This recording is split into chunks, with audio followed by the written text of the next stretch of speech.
can join the crew for the ride. Xbox, mobile, and hot topics around the nation.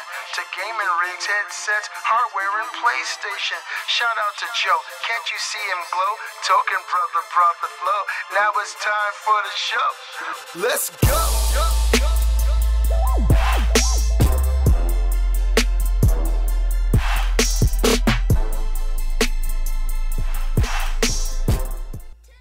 Okay. What's going on, guys? Welcome to Revolver Live, the gaming podcast that says forget the past, the future belongs to the nerds. I'm the Beastly Gamer. Today I'm joined by three of the best guys in the business of podcasting. Briar, Rabbit, the king of all things Destiny. What's going on, brother? I have no idea. And that's why he's the best. You doing good this week, man? You having fun out there in the world? Doing great. Been doing a lot of photography this weekend, so I'm a little sunburnt, a little tired, but I'm feeling good because I'm 2 beers deep already, and I'm ready to rock. It's going to be a live show. Gary Diaz, yes. How you feeling, my UK brother? I'm feeling good. I've spent most of this week sucking at the rotting phallus of Steve Jobs. I've gone and bought an iPhone 8. What? I've done it, yes. Oh, wow, that's a hell of a way to describe a purchase, man. I don't know if I want to congratulate you or send you some Listerine, but I'll go with the congratulations. How are you liking the phone? Well, I'm like, what, $1,000 lighter, but it's it does everything my old phone did, but it does it in a more expensive way. So it's kind of good. It's the champagne of phones, basically. I'm surprised you didn't get the iPhone X or the iPhone 10. It's not out yet, but you know, I'm considering maybe looking at it. What I like about the iPhone 8 is the innovation. What they've done is they've taken the headphone jack and rather than put it in the phone, they give you on a little bit of string there. Look at that. Yeah, that takes courage right there. Courage. Innovation. Little dongle. They want to be different and make a new dongle for your enjoyment. Hold on to that thing, man, because goddamn, I lost my dongle like 3 months ago. I have no idea where it went. I haven't seen my dongle in months. Yeah, I look for mine every time I get in the shower. I find it sometimes. Ryan playing with it Wilson. too much. Yeah. Yo, what's up, Beasley? How you doing, man? Brother? How you doing, man? I wanted to give a shout out to you guys. I've been playing some Destiny with you guys, you and Gary, and it's really been a very uplifting and spiritual experience. Namely, Gary, I wanted to say that really quickly. Thank you for helping me get through the nightfall. Having you and that amazing voice power me and my wife through that event. I think it was just your voice alone that sent us in the right direction and made us pull our triggers. But Is that the first time you've ever done a Nightfall, Beasley? Yeah, that was my Nightfall cherry. I've never played. No, that was a tough one. Tell us about it. How'd it go, man? Yeah. Oh man, we went through 3 times, right? I want to say 3 times. It took third time's the charm. The first 2 times we were learning the ropes and getting into the correct position and playing our roles and being where you need to be. And that's really what you have to do in these type of events. That's why I'm excited to get into a raid. But it took we were so close the second time. The second time we had, oh God, the last boss had maybe a sliver of health left. And we ran out of time, and so we figured a way to get through the first 2 sections much quicker and get to him in enough time to destroy him. But it's teamwork, the team dynamic. I told Gary at the end of that event, I felt like we had bonded in a way that we hadn't before because he's predominantly on PC, and I say, fuck those bitches. But he's a good guy, and I really appreciate him. I love the Nightfalls, Beasley. The Nightfalls in Destiny 2 are actually, I think, fantastic. The way they've introduced a time limit means that you have to create a strategy as a team and then execute that strategy together. And like you said, it is a bonding experience, right? It really was. Because you have to work on this strategy together, and then if somebody's fucking up, you got to find a way to tell them that without pissing them off, right? Like you got to you got to work together as a team. The Nightfalls, I think they're the best Nightfalls have ever been. Like in year 1 of Destiny, Nightfalls were great, but they were long, and you could cheese them if you had an hour to spare. In Destiny, in the Taken King and in Rise of Iron, Nightfall sucked. They're just bullshit.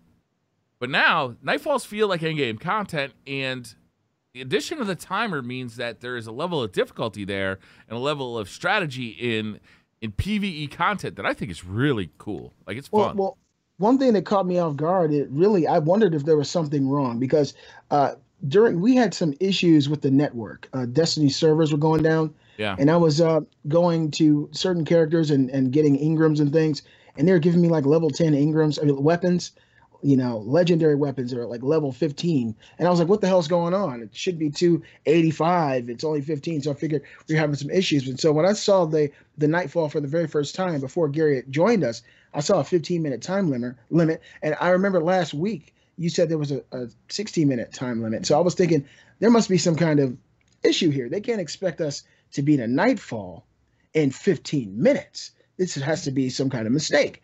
And so, yeah, it was one of those feet to the fire type of moments. You had to get your shit together, do it quick. You had to execute when you need to execute. And it was a lot of fun, man. It really makes me pine for the past that I just never got a chance, or, I was doing other things rather than digging deep into Destiny. But it was a lot of fun. Other things meaning The Last of Us. Yes. Do you know what? It actually gave me a new or a different perspective on the Nightfall as well, and some of the endgame content, because it's worth briefly touching on this. There's been a lot of rumbling this week about Destiny 2's endgame content, whether it's suitable or not suitable, etc. And I got to see, and I don't mean this the term disrespectfully, basically, because obviously I know you and Kate play it as a couple and you enjoy that experience, but I got to see the Nightfall from a casual gamer's perspective and someone who is playing a few hours a night. I don't take offense to that. I don't take any offense. Yeah, I understand. I am.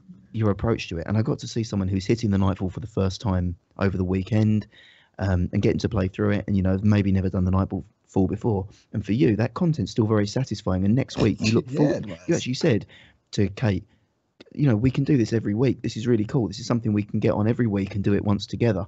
And you're not looking at it and thinking we're starved of content. You're looking at it and thinking this is great content for me to come and visit every single week. Yeah. So to me, it gave me a new appreciation for what a whole different demographic in the community is experiencing when it comes to endgame content to what we're feeling. Yeah, I mean, for me, I love you guys to death. We're brothers from other mothers from other countries, but you guys are hardcore Destiny players, and I don't think I'll ever be as good as you guys at Destiny. I don't think it's about good. I think it's about time spent. And dedication. You guys actually make time. You carve out time in your day to do these things, and for me, it's really, really hard. And I'm not making an excuse for myself, but it's just been really hard for me to even be where I am now. I'm amazed that I took time to get where I am.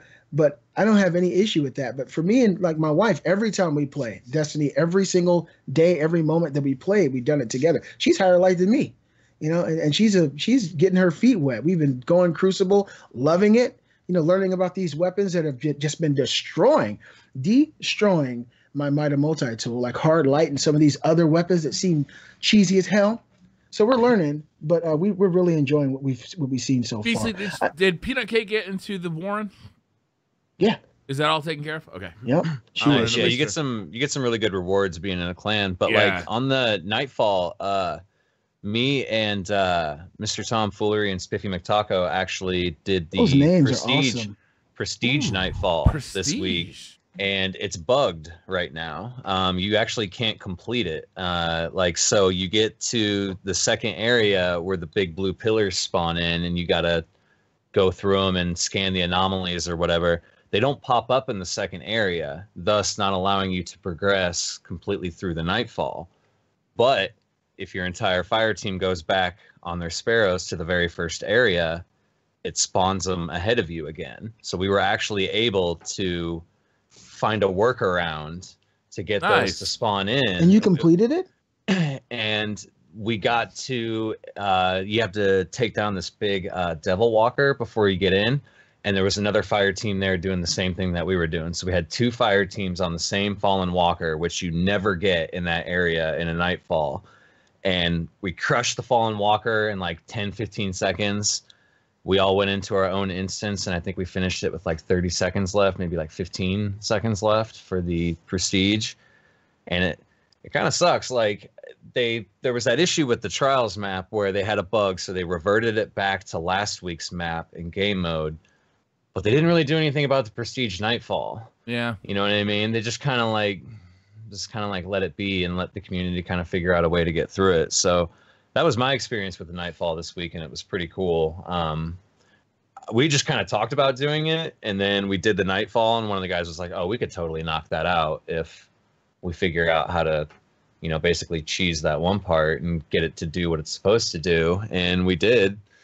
and it was pretty cool. The rewards is cool. Like it's kind of like a chance to get 2 nightfalls done a week on each character, so you could potentially do 6. Oh, really? A week, yeah. Yeah.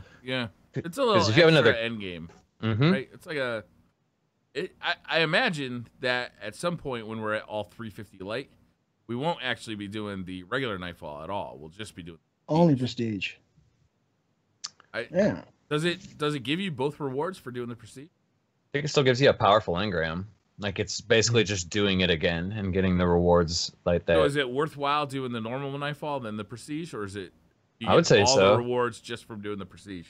You get no. You can do. I think it's worth it to go do the normal nightfall then the prestige one. I don't think when you do the prestige one that it gives you the rewards from the other one. I don't think it does. I think you have to do both, but they still both give you powerful engrams, which are tied to your light. So I think there'll be a reason to do both of them all the time. Oh, sounds sweet. About light, BC, what light are you at, you and Kate? You mentioned that she's higher light than you. What are you guys at now? She's at 283, and I'm at 282. We just can't get any equipment past 276. It's so hard to get anything new. And I know that we need to do the raid. The raid is going to give us more powerful stuff, but I mean, we gotta plan we gotta plan a revolver raid. We gotta get a revolver raid going. Like that's what's got to happen. Say when. I mean, I'm probably too low level. I don't want to do what I did.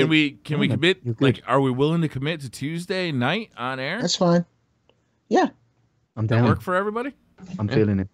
That's fine. Just let me know what time so I can. All right, make sure we'll I'm talk out about of the that. studio. We'll talk about off air, and then we'll figure out exactly what time on Tuesday. All right, and so for the people watching us wondering what the hell is going on, Revolver Live is a gaming podcast with 6 revolving topics. You can become a part of the show by submitting your topics for consideration at revolvergamescast@gmail.com. That's revolvergamescast@gmail.com. We go live every Sunday at 6 o'clock p.m. Eastern at twitch.tv/Briar Rabbit.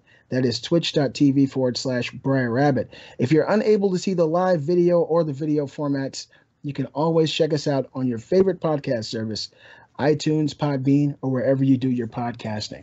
And with that, welcome to Revolver Live episode 10. We're 10, guys. 10 of these. You feeling old yet? No. Okay, me neither. Every day. Sometimes if I sleep wrong, I feel old in the morning, but not today. I feel pretty good today. I didn't get any sleep last night, but Briar, I feel so awake right now. You do know me. That's awesome. You guys want to start off with some topics? Let's do it. I think All right, I might as well. Before we get into our first topic, I really wanted to really quickly say this. I went fishing yesterday for the very first time in my life. Fuck you! You didn't go fishing. I did, No, and you we didn't. ate the fish. You It was ate good. the fish? Those motherfuckers was banging. What Tartar sauce, hot polluted sauce, ass lake man? did you fish them out of? Lake Shamrock here in Georgia, okay?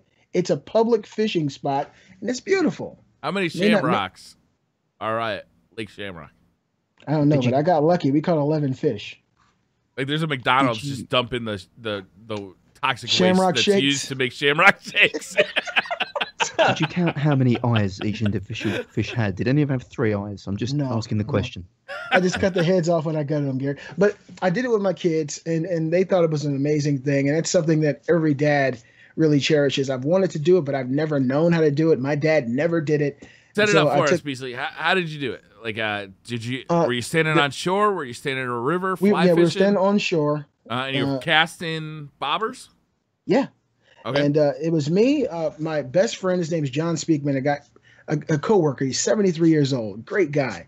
And he goes out here and fishes routinely. And he's been telling me about it for years. And he's asked me to go. And finally he came around and said, "Hey, man, I want to get you and your boys out and we go out and fish." And I was like, "Well, it'll probably be a waste of time, man." And he said, "No, just come over at 7. We'll go out to this spot." Until I went over his house. We went out to this beautiful, beautiful lake, all these homes on the lake. And his friend owns this big lot, this house with a huge lot. And so we went out back and we started casting, and he was explaining to us, going through every step of fishing and how patience is the key. And That's the hard part about fishing, I think. Yeah. You got to know when to hold them and know when to fold them. But, we stayed out there from 8 o'clock and we left around 11:30. And we caught a turtle, caught striped bass. Poor turtle. Caught. Yeah, I mean, Dude, they this do the one turtle time- back. The turtles bite, man. They want to eat too. That reminded me, man, this one time that was me and my dad's thing. We'd always go fishing, and I went to visit my dad in Missouri, and I was just cranking on this rod. I was like, Dad, and my dad comes running over and shit, and he's like, juggling 2 beers, and Your dad's going. he's sitting there, and he's helping me get it in, and it's a turtle, and he instantly gets pissed off at me, like it was my fault that I caught the turtle, because he then had to reach his hand in there to get because it didn't bite it, I just happened to snag it. Oh. No, I didn't swallow it either. I just happened to snag it, and my dad was like, "I'm not leaving that hook in that turtle," and he was basically like, "This thing's gonna bite the shit out of me, and it's gonna be your fault." He was so pissed. Why is it your fault? Because my dad was drunk, dude, and now every time I go fishing, dude, all I do is catch a turtle. The only thing I catch is a buzz when I go fishing now. Like, I have literally had one experience of fishing, and it was in the United States of America. Actually, it was in Florida. And I'll never, ever touch a fishing rod again. This was my luck, right? I didn't catch any fish, but I caught a fucking pelican, right? I don't know if you've ever seen it. This is true. True story. I'd never fished before. Never fished before. I was out with some buddies, right? And we were in St. Pete's Beach, which is like a pretty classy, nice area. And we were beach casting, because this guy's like a proper fisherman. He goes out, Robson Jerome style. He's out there extreme angling and whatever. I don't know who that is, but sure. It's a show on TV, Extreme Angling. Ray Mears. Now I know why I canceled my cable subscription. Right on, Anyway. Briar, right on. Anyway, long story short, I've baited up this thing. We've got little fish stuff. I'm casting out, and all's going well. If you've ever been down to St. Pete's Beach, and the beaches in Florida, these pelicans are like fucking pteranodons, like Jurassic Park flyers. They're like 18 feet tall. Yeah. Man, take your arm off. Anyway, I'm casting out, just not really doing much at all. I stuck my rod in the sand and was just sitting down at that point there. I'd kind of given up. Anyway, a pelican comes down, swoops, picks up whatever is apparently near my thing, but swallows the thing as well. Yeah. So I've now got a pelican stuck on the thing. True story. Just drop the rod. Drop the rod. Can you be any more awesome, Gary? Can you be any more awesome? Your very first time? The rod was dragged across the beach, but then the pelican was grounded because this thing was fucking choking on whatever the hell was down its throat, panicking. So 2, burly-looking Floridian men sort of, immediately took it upon themselves to wade into the shallows to get this pelican. And one of them's got their hand, pretty much down into this bird's rectum through its mouth, yanking some shit. And being the typical British person that I was, true story. I pretended it wasn't my rod, and just I didn't know if it was like a national state bird, like the golden eagle or something. So I just left it. And I've never fished since. I was picturing everyone holding up their tiny ass fish, and Gary's got a pelican by. I didn't take the bird home. To be honest, I'm assuming that the bird was fine. This guy was obviously experienced in pulling things out of pelicans, but yeah, I've never touched a fishing rod since. Damn, shy little Englishman. He's like, "That's nope, not mine." Oh my god, that's fishing? Amazing. Well, no, because the rod got dragged out of the sand and dragged across the shore down to the other bit, so it wasn't evident that it was mine. So I didn't have to take responsibility or accountability. Just let it go. Done. He thought he was gonna go to jail for catching a pelican. Fishing is a weird thing, right? Because all the media, if you read books, if you watch TV shows, if you watch movies, fishing is a transcendent experience, right? It's a way to bond with family. It's a way to relax. It's almost a meditation. But when I go fishing, I just get fucking bored. It's a boring thing to do. It doesn't matter if I'm fly fishing, which some asshole convinced me to learn to do, and it sucked. It doesn't matter if I'm fishing in a river, fishing in a pond. The only way I like it is if I'm fishing off the back of a fast boat in the middle of the Atlantic Ocean with 18-foot rods that are supposed to catch swordfish and shit. Because normally I'm not actually fishing, I'm just drinking beer. That's what I was gonna say. It's usually just an excuse to drink beer. Yeah. Yeah. This was a grounded experience and one I'll never do again. But more power to you, BC, for taking up the hobby.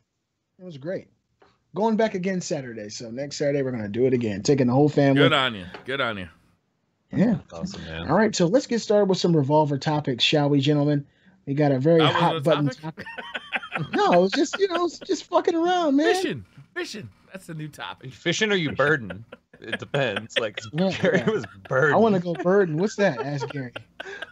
This isn't even a pop culture show anymore. This is a fishing podcast exclusively. All we talk about. Next week we'll talk about bait and tackle. Yeah, I was gonna say, what was in your tackle to catch that bird? What kind of lures you have on there? It was like a little wooden sparkly thing. I don't know. Whatever. Supposed to fish with like pieces of bread. You know, they love bread. Like, whatever Phil put on the rod. I had no experience of what I was doing. I was literally a participant in that bird catching. I had nothing to do with it. Phil set you up, Gary. What do we got for topics today, Beasley?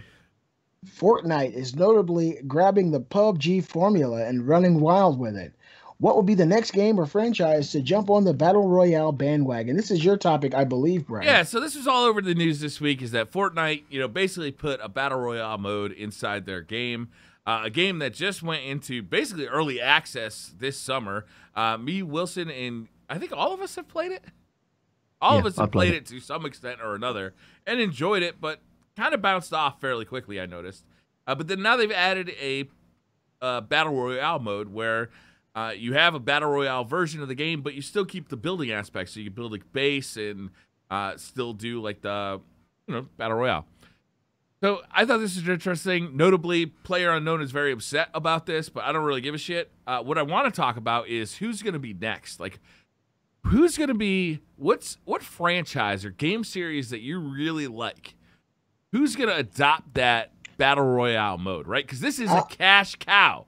If you look I'll tell Steam, you who's gonna grab it first. If you look at Steam right now, Beasley, it is top of Steam. It's making more money than people can count. League of Legends? Like cocaine dealer in the 80s money. That's what we're talking about. Can confirm. It's a lot of money. I mean, it's unbelievable. It's the first time that a non-Valve game has been at the top of Steam. Right? Yeah. Well, so what franchise, what game series that you love do you think, or not even love, what franchise do you think is going to adopt this and be successful with it? Or I'll tell you who I think is going to do it. And this company has already shown they're willing to change with the times for whatever is popular. If you guys can remember back when Titanfall came out, when Destiny came out, they all introduced this new mechanic of wall running and double jumps. And it was very, especially when Titanfall did it, it was so new and so fresh and it felt so good, especially with the gunplay. And then all of a sudden you see Activision and Call of Duty with Advanced Warfare, with this jumping on the bandwagon and kind of trying that out because these other games had seen prominence and success. I think Call of Duty will try this. I really do. I don't think there will be any set it up for me, Beasley. How's it going to work in a Call of Duty game? I think if they were to do it, they would have to create a Call of Duty with traditional multiplayer, forego the traditional single player mode, and just create this. You wouldn't replace zombies; you'd replace single player. I think single player is probably the mode that gets played the least. Wow, I would see. If I were to do it, if I were Activision, I'd replace single player, keep the regular multiplayer, and for that 1 year, replace zombies with this, or even maybe have a fourth pillar on a Call of Duty. That may work. I mean, but the thing is, I think that they would definitely try it. The only difference on the formula would be to add items that the player can use in non-traditional means in a Call of Duty game and make it more of an open world, an open landscape. Yeah, a map. So it'd be a big change, right, for Call of Duty because Call of Duty maps are really tiny. So they'd have to design a bigger map. Would they have 100 players in the map, or have fewer and make it a little more action? No, they'd have fewer. They'd have to have fewer. I think 40 to 60 would probably be the sweet spot for Call of Duty, because as you see, they're able to get that into modern consoles and PCs nowadays with ease. So I'm thinking 40 to 60 would probably be the sweet spot. Do you keep the loot aspect, or do you build a custom loadout and drop down? I don't know. I mean, talking Call of Duty, there's something to me there isn't resonating. I just don't feel like first-person shooters feel like a battle royale environment. I know that Islands of the Nine is going to be doing that, and that is kind of an FPS. I prefer the first-person mode. First-person too. Yeah. I like it.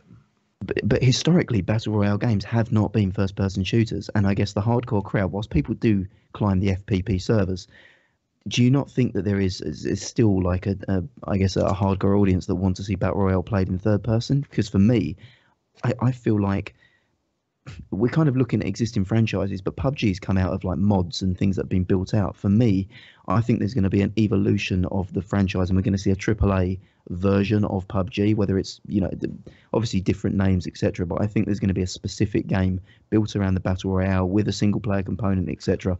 that is its standalone franchise.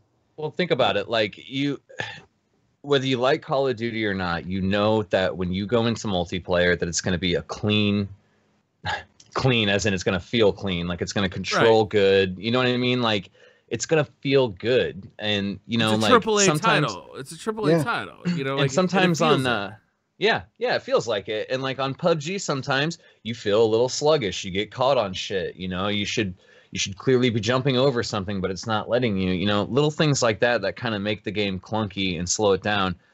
I mean, could you imagine though? Like these guys are saying, I also enjoy the first person mode much better on PUBG, but if it controlled like Call of Duty in first person only, and I mean, like, think about it, you could totally rip off the drop in from a plane, because PUBG isn't the first game to do that either, by the way. And Call of Duty has been known to have planes dropping things in multiplayer modes. Just change the content. Bombs on noobs. What's up? Yeah. So you drop in, you can already pick up guns off the ground in the game. You know what I mean? So, I mean, it's a similar process. Like you said, you'd have to change the vastness. There would have to be a lot of net code written, so to speak, for a game of that size. But you could have people drop in.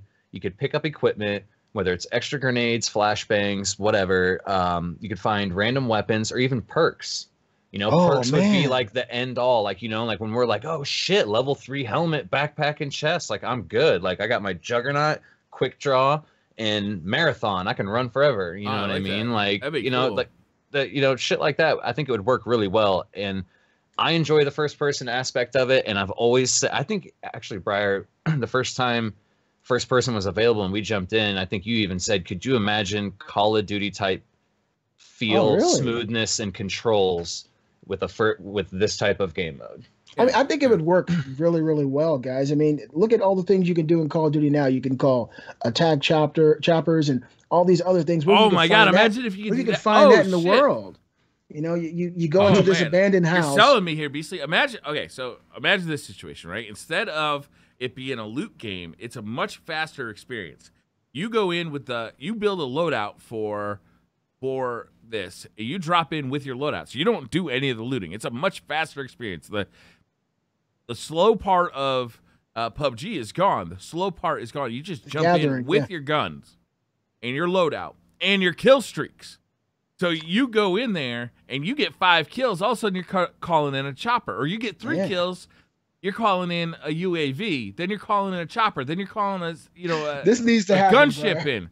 Oh my God, that would be amazing. It'd be so much fun. Call of Duty will be back, man. It would be much faster than a game of PUBG, right? Because in PUBG there's like a 10-minute looting phase at the beginning. In this scenario, you would just jump in with all your shit, and then if you got a kill streak going, then all of a sudden you might wipe out 30 people, 40 people. Oh God! Yeah.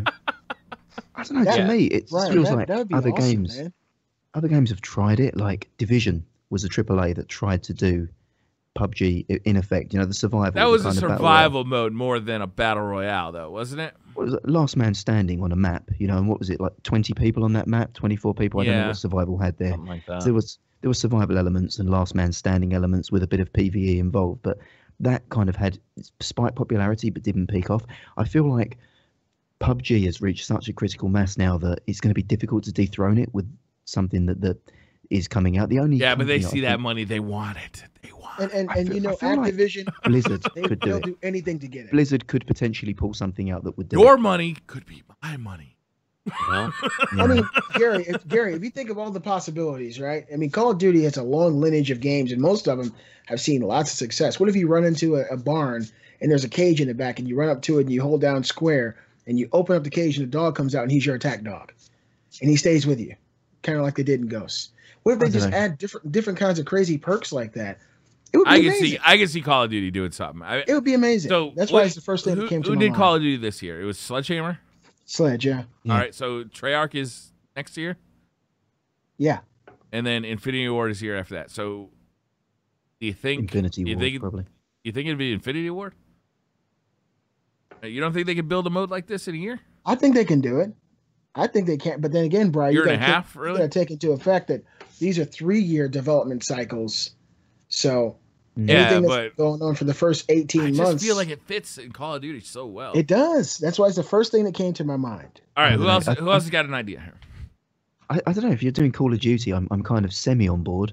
I just feel like if you're going to do modern guns, it's been done. You know, it's not been done in a Call of Duty way, but if they did it in a historical game, like if they did it in like Vietnam, or if they did it in something that was like, you know what I mean, jungle environment or an urban environment, something that was different, then I think maybe you've got some leverage. But I don't know, would people play a survival Call of Duty or a battle royale Call of Duty? I think it would spike. I think that's what PUBG brought to the table, is they ditched the survival bullshit. And they just made a much more action-packed version of battle royale. Yeah. I think that's where the success comes from. Like they ditched all the, you know, I'm getting sick, I need to eat, I need to spend an hour to find a gun. They ditched all that. And they streamlined the experience and made it much more palatable to everyday gamers. And it honestly works really well with the Call of Duty universe here, if you think about it. I can't imagine them. All right, let's get off Call of Duty. I want to hear the next suggestion. Wilson, you got one? I was thinking that, you know, we had kind of mentioned the Division with doing their survival thing. I wouldn't be surprised if they tried to revamp and do something similar again that is different from survival, because they've definitely proven that, like, they're willing to kind of go with what's trendy at the time as well. Yeah. So I wouldn't be surprised if we see a revamp from that. Gary, would it work in World of Warcraft? Would it work in WoW? Huh? Parachute in, find your spells and shit, and you're, you know. It's not really a PvP game. I mean, it would be great to have it in an MMO. Right. I think you've seen things like Elder Scrolls have got like a Battle Island. Guild Wars has like World versus World. So that you have seen things like that where it's mass scale eliminations count kind of game mode. For me, I think it would work more in something like a Rainbow Six style thing, or like what was the other thing? Tom Clancy's Wildlands, something like that, where you've got like that'd be nice. Yeah, I think maybe like a Tom Clancy game, because Tom Clancy. Well, the Division is a Tom Clancy game. People forget that, and I think, you know, they did the survival. I like that idea. Wilson, is they did the survival mode. The survival mode was fun for a little while. Some of the mechanics wore on me after a while. Right, it's always freezing to death. It just kind of like, that wasn't fun. I want to shoot shit. That's what I come here for. Right. But if they were to streamline that experience where you jump into the Division, if that was the PvP mode of the Division 2, how cool would that be, right? Like, I mean, you have that great big open world. It's an urban environment. You could, you know, if you just played the PvP game mode, you could fill it with guns, or you could come in with a custom loadout. There's all sorts of shit you could do with the Division. That seems custom made for it. I'd want to see something different though, and for me, like a game that's another AAA game, Ubisoft game, that has had development issues and has tried to adapt or reinvest is For Honor. And for me, something like a medieval style game, or like a game where it's got you know, timeless warriors, so you can go in like samurais, Vikings, whatever, go out there, and you get thrown out into an aggressive, hostile wilderness where you might come across a pack of wolves or lions. So there's PvE danger that's constantly roaming, but you've also got the threat of at any point you could end up in a For Honor style 1v1 brawl or 2v1, but then, you know, everyone else is a hostile. It could end up in a descended sort of 20v20 fight in the middle of the arena at the end. So it's not just who sees who first, it's also who sees who, but then who can be tactical enough to defeat someone in combat. Right. I think that's different enough. And it's all melee weapons as opposed to shooting.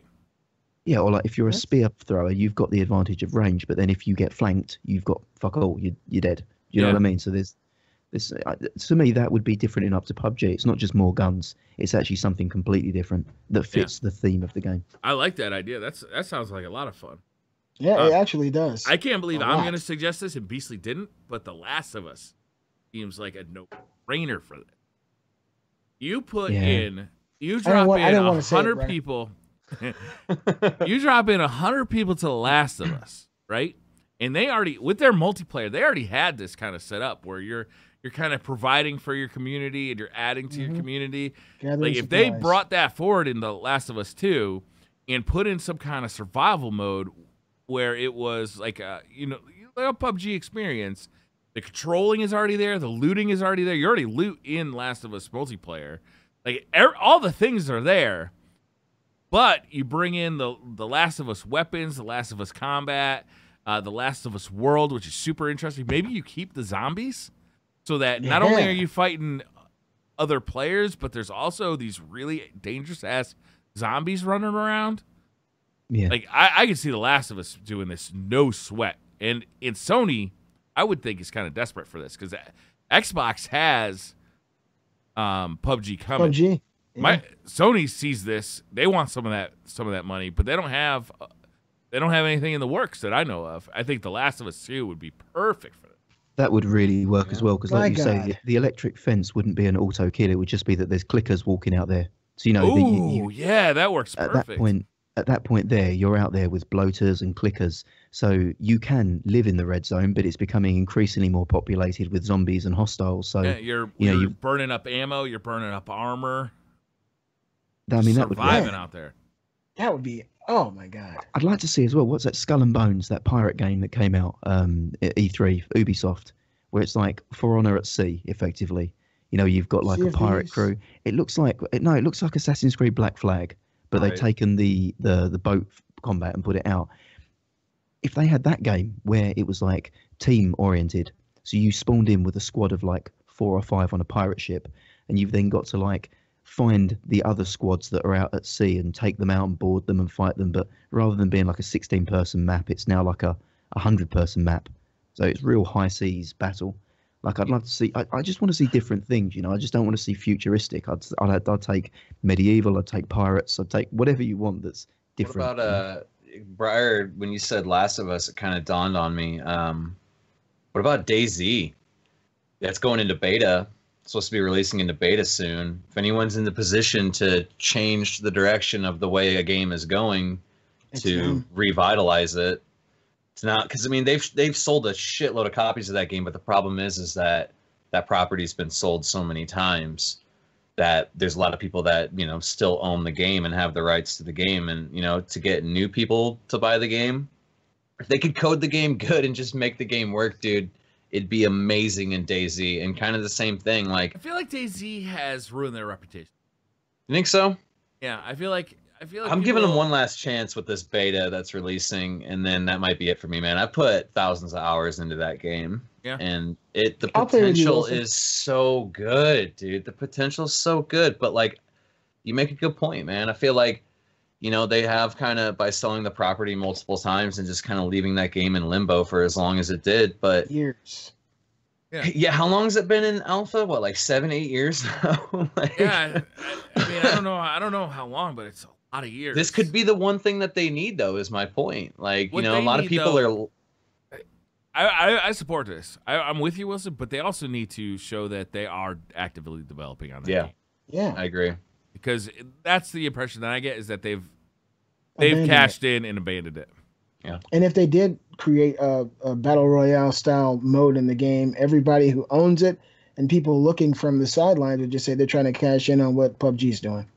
That's what people would say. Well, that's what everybody's going to say, right? Yeah, that's what people are saying about Fortnite right now. But I think Fortnite it's brilliant for them to get in when they are. Yeah, they're taking a little bit of heat for cashing in, but they're one of the first ones with AAA development to build this kind of gameplay. Like, you go into Fortnite. I haven't played it myself, but from what I understand, it's actually really good. You go into the battle royale mode of this, and it's really fun. And the option to build a base and defend it is actually really fun too. Do you know what else is really fun? Is that you can cross-play PSN and Xbox. No, you can't anymore. Wasn't it? You can't anymore. For 2 seconds. Yeah. Can you believe that, man? Can you believe that? Did we even talk about that? The fact that, for people that don't know, when that game first launched, the Fortnite Battle Royale, people were like noticing that their kill feed looked a bit funky. PlayStation users and Xbox users were playing the same map on the same server. Apparently, Epic forgot to disable crossplay, and when Epic were approached for comments, they were like, "Oh yeah, it's just a switch that we turn on and off. Like, we've turned it off now, but we could turn it back on totally." It's like it's that easy. Wow. It's like no networking, no nothing. It's just one switch. That's incredible. I feel like we've covered this topic. We all know that the deal. Sony just doesn't want it to happen because they're in the lead. Yeah. But yeah, it And is that ain't interesting gonna that it's change. that easy, right? Epic's really shown that it's that easy to do. It's crazy though that like Fortnite's getting all the flack for saying that PUBG is not the first game to do a battle royale. No, Like the Arma 2 was one of the first times I think I'm pretty sure they even called it battle royale. You know what I mean? Like, and it's just amazing to me because there's always going to be somebody that pioneers an idea, and then someone's going to come along and refine it. Yep. That's just the way it goes every time. My understanding, PlayerUnknown's the team behind PlayerUnknown's isn't so upset that they mimicked the game mode, but they're actually using the same engine, and they might have used the same code to enable like it. Stealing assets and stuff like that. Epic, That's one. Yeah. Epic makes the Unreal Engine, right? Mm-hmm. And obviously, PlayerUnknown's is running on the Unreal Engine and talking to Epic. And then Epic goes and makes this game that is in direct competition with one of their consumers who bought the engine. It's pretty fucked up, man. Yeah. But that's business. Yeah. It's business, man. That's just there's a lot of people saying Lawbreakers stole a lot of ideas from Overwatch. I mean, there's even a character that looks an awful lot like Farah and even says "death from above." You know what I mean? Like, if you make a game changer, you've got to expect everybody to clone it. It happens with everyone. Doom is the first time I really remember it. Street Fighter was another big time that I remember it happening. If you make a game changer, everybody else is going to jump on that bandwagon. And PUBG, they're not the first battle royale game, but they changed the game, and they are making money hand over fist, and every company is going to jump on that bandwagon. Hell yeah. Yeah, I mean, Overwatch must be pretty pissed off at Lawbreakers for stealing their community. I mean, you know how many people are playing Lawbreakers right now, man? That game just miles ahead. Oh, you're right. All right, so always. Here we go, guys. Topic number 2. Will we ever see a truly upgradable PC-style home console? Think about that.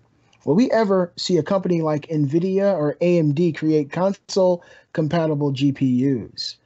Could gamers enjoy the flexibility of a console that acts like a PC? I would. Imagine a partnership between NVIDIA and Sony, which would allow the PS5 to upgrade its GPU or its RAM, keeping it competitive with the PC. Do you guys think we'll ever see something like this? We need to in Microsoft. I mean, we've seen companies try to do it before. I think I've spoken about it actually in terms of what I would like to see from it. But I mean, we've seen like Nintendo 64 do the expansion thing that you could put in more RAM. We've seen the Genesis do the 32X. So we've seen that. But my idea was always around Microsoft trying to make PC gaming more accessible by creating a game PC, whatever they want to call it, which is just like 2 or 3 tiers of super accessible, super common PC that is sold in a game store and is called, like, I don't know, game PC approved. It's technology that they can build to a standard in the same way that when you're developing a console game, there's a standard set of hardware that you build to. So Microsoft could say, well, these are all the components that you as a consumer can choose from, and we've developed based on this component setup. So it narrows the market. I don't know. I think Microsoft could potentially do it. I think somebody will do it, and it's going to be huge because it'll be too expensive. It'll be too expensive for the average console gamer to go buy. The problem is that you're going to have these components that are modular in some way, because you're not going to want to have, you're not going to want to have a PC, right? It's not going to look like a PC. You're not going to have people opening up the side of the PC and being able to access the wires and touch the motherboard, and right. This thing is, consoles are not user serviceable, so it's going to have to be modular on an external level. Like, so if you wanted to swap out the video card, it's got to be basically an external module. You want to swap out the CPU? How do you do that externally? You want to swap out the RAM? How do you do that? Like, if you do it, it's going to be fucking expensive. And well, what I was thinking was partnerships. Companies like NVIDIA and AMD are already partnering with Nintendo, Sony, and Microsoft on some levels. And what if for the next generation they were to partner with a company exclusively? What if AMD or NVIDIA partner with Microsoft or Sony exclusively, created the chips for the console, and also created proprietary GPUs for that console for the future. So how do you swap them out? Talk to me like logistically. How do you actually swap this thing out, right? Because you're buying this console, right? In modern consoles, like they're not user serviceable, right? No, they're not. I mean, if you are, you can go to a guy who can do it, but if it's your first time, it's going to take you hours on hours to open this thing up and swap something out.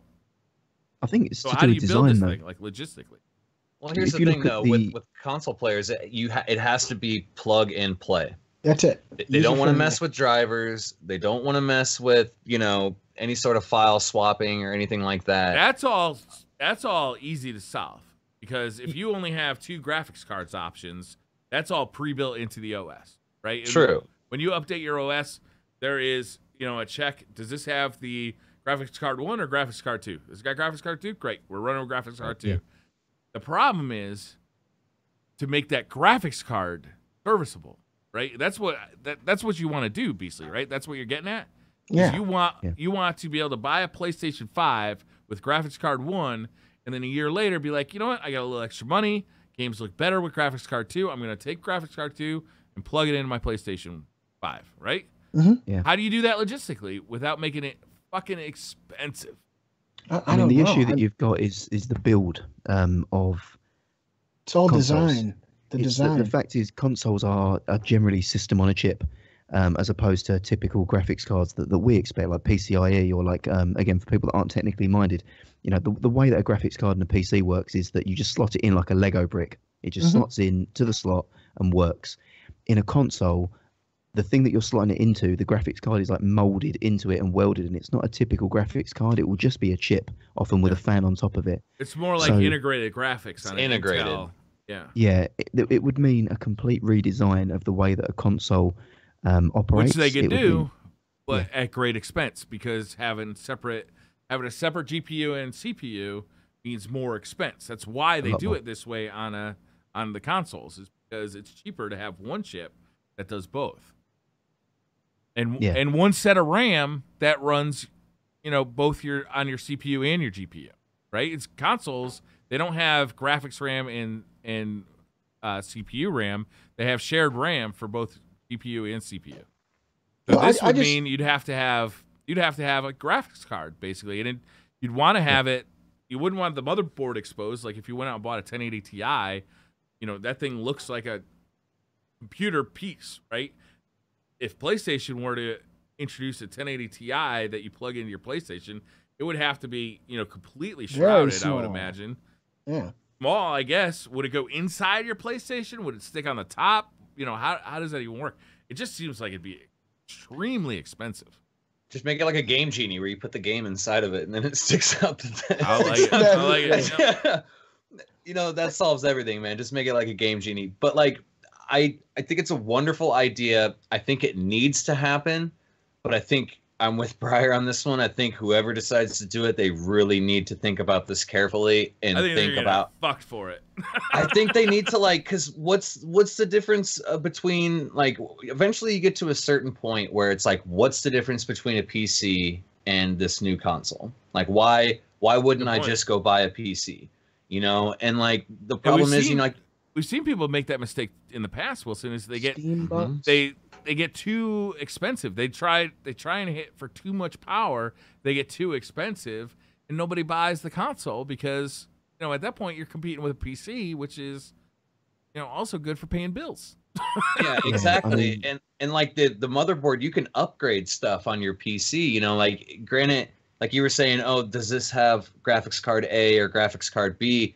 What happens when graphics card C comes out? Do you then have to buy a whole new console with a motherboard with a PCI slot that now supports that graphics card? And then again, that just raises the question of why didn't I just buy a PC? Because your motherboard could last you a long time. See, for this topic to actually work, it would have to be a perfect storm. That's why I came up with it. This partnership between whichever console company and GPU manufacturer who creates these graphics processing units for these consoles, and have to do it a certain way. It had to be a design aesthetic that goes with this particular console. And how modular is this thing though, Beasley? Because can you swap out the CPU? Can you swap out the motherboard? Can you swap out the RAM? Can you swap out the GPU? Like, how many of these pieces can you swap out? And does each piece have to be modular? We saw in Razer make a PC, I think 2 or 3 years ago. They were showing it off at like CES and stuff like that, where it was a completely modular PC, where you had this column, and everything plugged into this column, and every piece of it was like surrounded in plastic, and then the components inside were surrounded by mineral water to actually cool them. And you know, they abandoned the idea. They just said it's a cool idea, everybody wants it, but it costs a goddamn fortune because each one of these pieces is going to cost so much more than just to buy the regular PC equivalent. Yeah. And I think that's exactly why you can't do it on the console. The whole attractiveness of the whole one of the main reasons people buy consoles over PC is that they're half the price. And if you erase that, we've seen so many companies fuck this up. Going back to Neo Geo, 3DO, I think fucking Xbox One X is probably fucking it up right now, to be honest with you. I think that thing's too expensive. When you start pushing your console up to that higher price range, you got a strong argument for just buying a PC instead. I feel like you think that they're kind of mixing the two, and it's going to be hard for people to kind of differentiate what they actually need when a console's almost expensive as a mid-range PC. Expensive, and it starts getting more complicated. All of a sudden, I got to figure out which GPU do I have in my console, which RAM do I have in my CPU in my PlayStation 5? Is it even compatible with this new Call of Duty game? So I feel like the opportunity there is for, rather than trying to make a modular console, is for Xbox to do a branding play on it. And I don't know if this has been done. It might have been done, but thinking Microsoft, because they straddle both worlds, there isn't a PC that can just play Xbox games in the drive, is there? That you can just put them in and just play Xbox games? No. Is there such a thing? Any PC you can play Xbox games if you have an Xbox. But you can't. No, he means put the disc inside of the actual PC. No. Right. So what I'm thinking is you have an Xbox, call it the Xbox PC, whatever, which is predominantly, it's just a PC for all intents and purposes, but it's set up in the way that if I put the disc in, it will start the Xbox, and I have the Xbox OS, and it will play and function as an Xbox as per standard. Aren't all Xbox games coming out on PC anyway?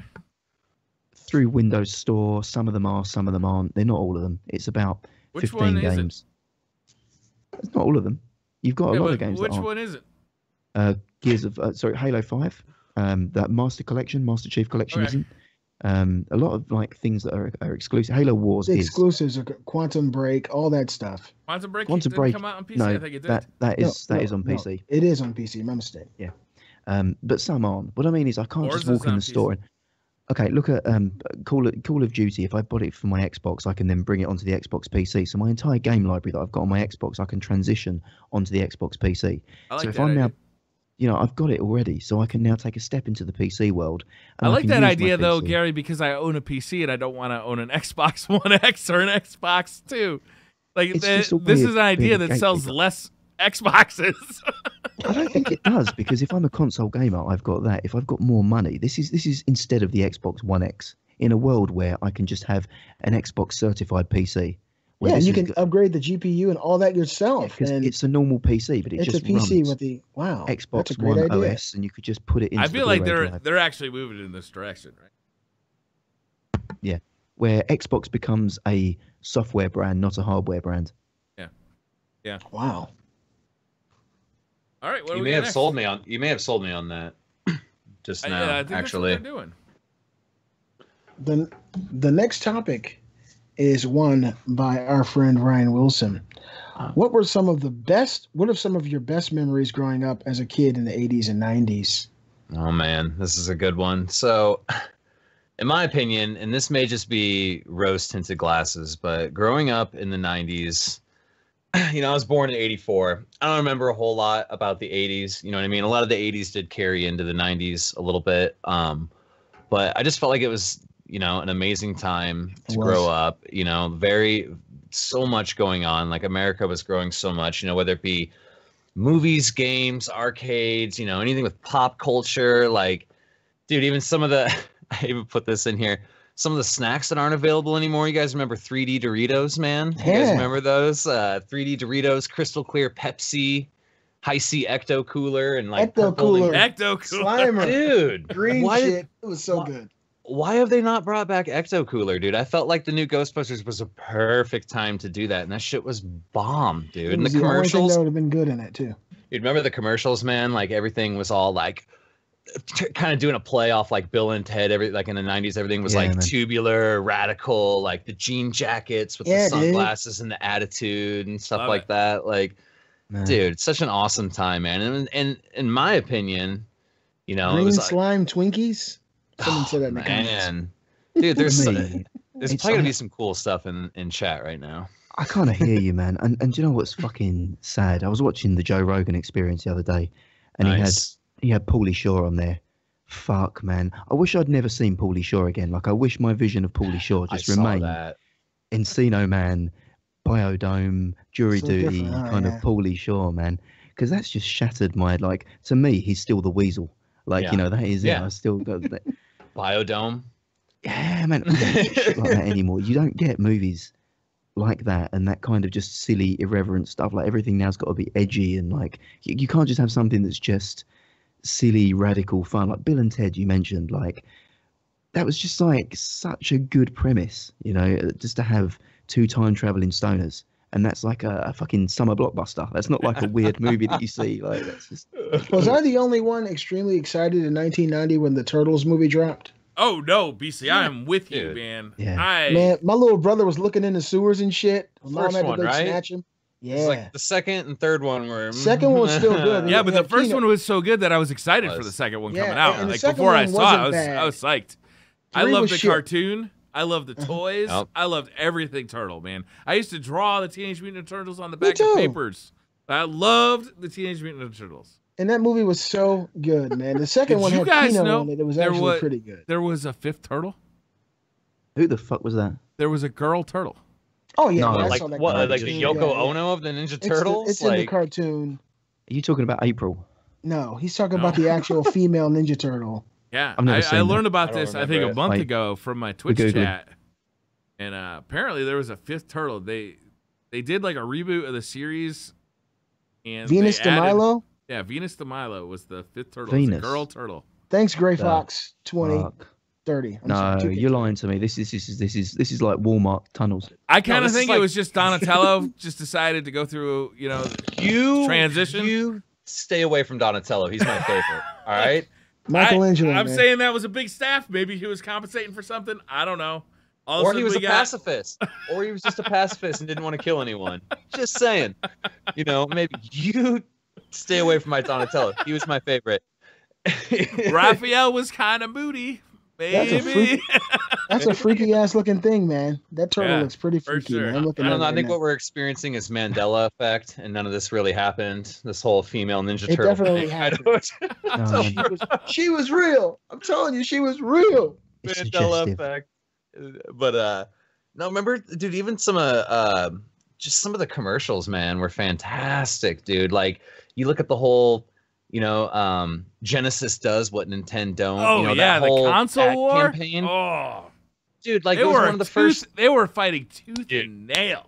That's what I'm saying. It was like the Jerry Springer of commercials, like two companies just going at it. Like, what are they going to do next? You know what I mean? Like, Microsoft and Sony are all like, you know, Microsoft does something good, and Sony comes out and says, "Nice job, Microsoft. We congratulate you." And Microsoft does the same to Sony. You know, Sony releases the PlayStation Pro, and Microsoft's on Twitter saying, "We're really happy for, you know, all your PlayStation Pro players. You know, like, nice job, PlayStation." Yo, back in the '90s, yeah, man, they'd be like. If they got a kick in a commercial, they'd be pissing on the other one's grave publicly. It was ridiculous.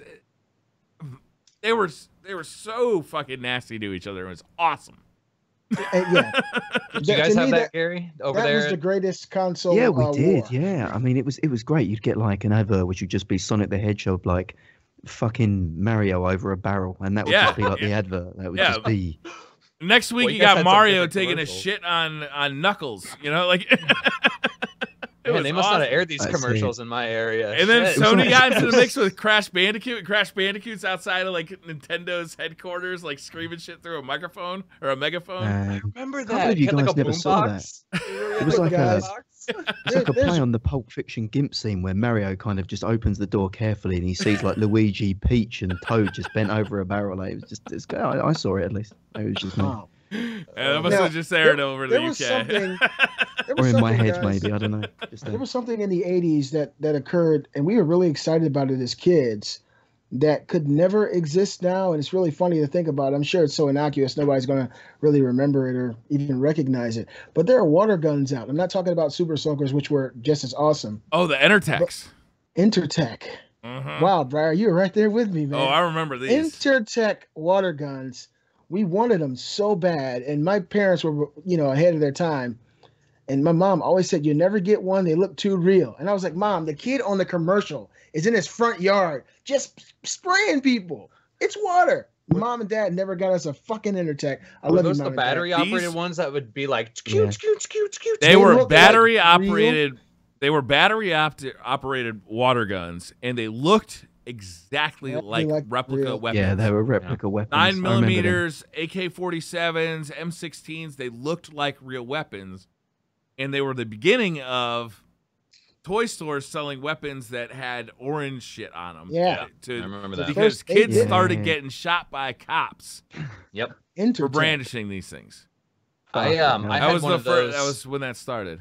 I don't know if it was made by Intertech, but I used to have one that was battery operated, and it was Han Solo's blaster.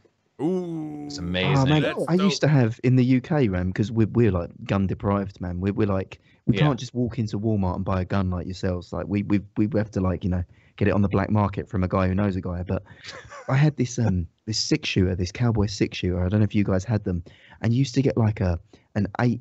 It was like a self-plug revolver.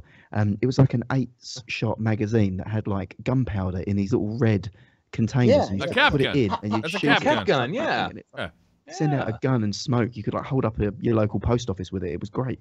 Dude, you could go get your candy cigarettes and your cap gun, and you were a bad candy motherfucker, cigarettes. dude. Do you remember those The cigarettes that were wrapped in paper that you could like pretend to smoke and like Yeah, they they used had to come like in, like, powder Marlboro in them. pack. There was Powder. they were bubble gum, but they Bubble gum had and powder around the bubble gum and then paper around the powder.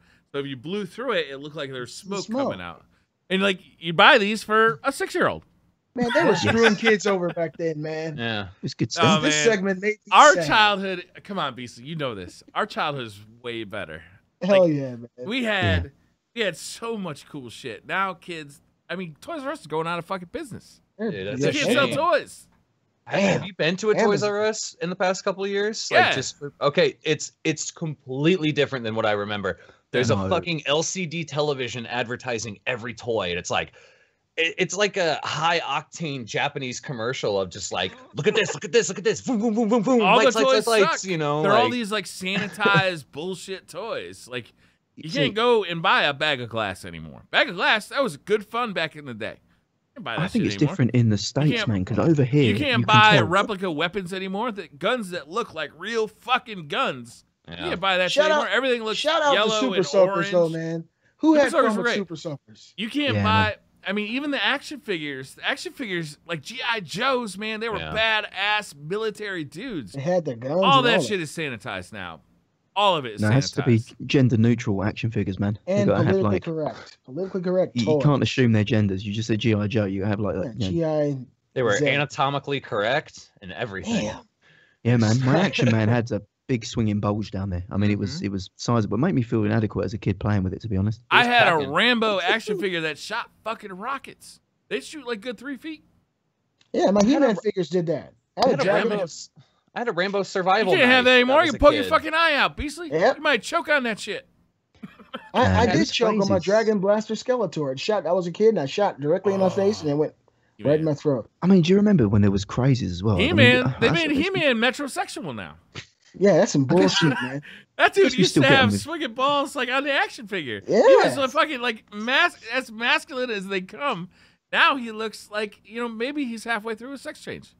No, man. He-Man has always been a questionable character. Are you Why? kidding He me? turned black. You mad because he turned black, Gary? Huh? He turned black. All right. Man. He starts off as Adam. He says, "Hi, I'm Adam, Prince of Eternia and defender of the secrets of Castle Grayskull. This is Cringer, my fearless friend." Look, I'm saying, black or white, I think the guy sucks a dick. That's all I'm saying. I mean, look at the haircut.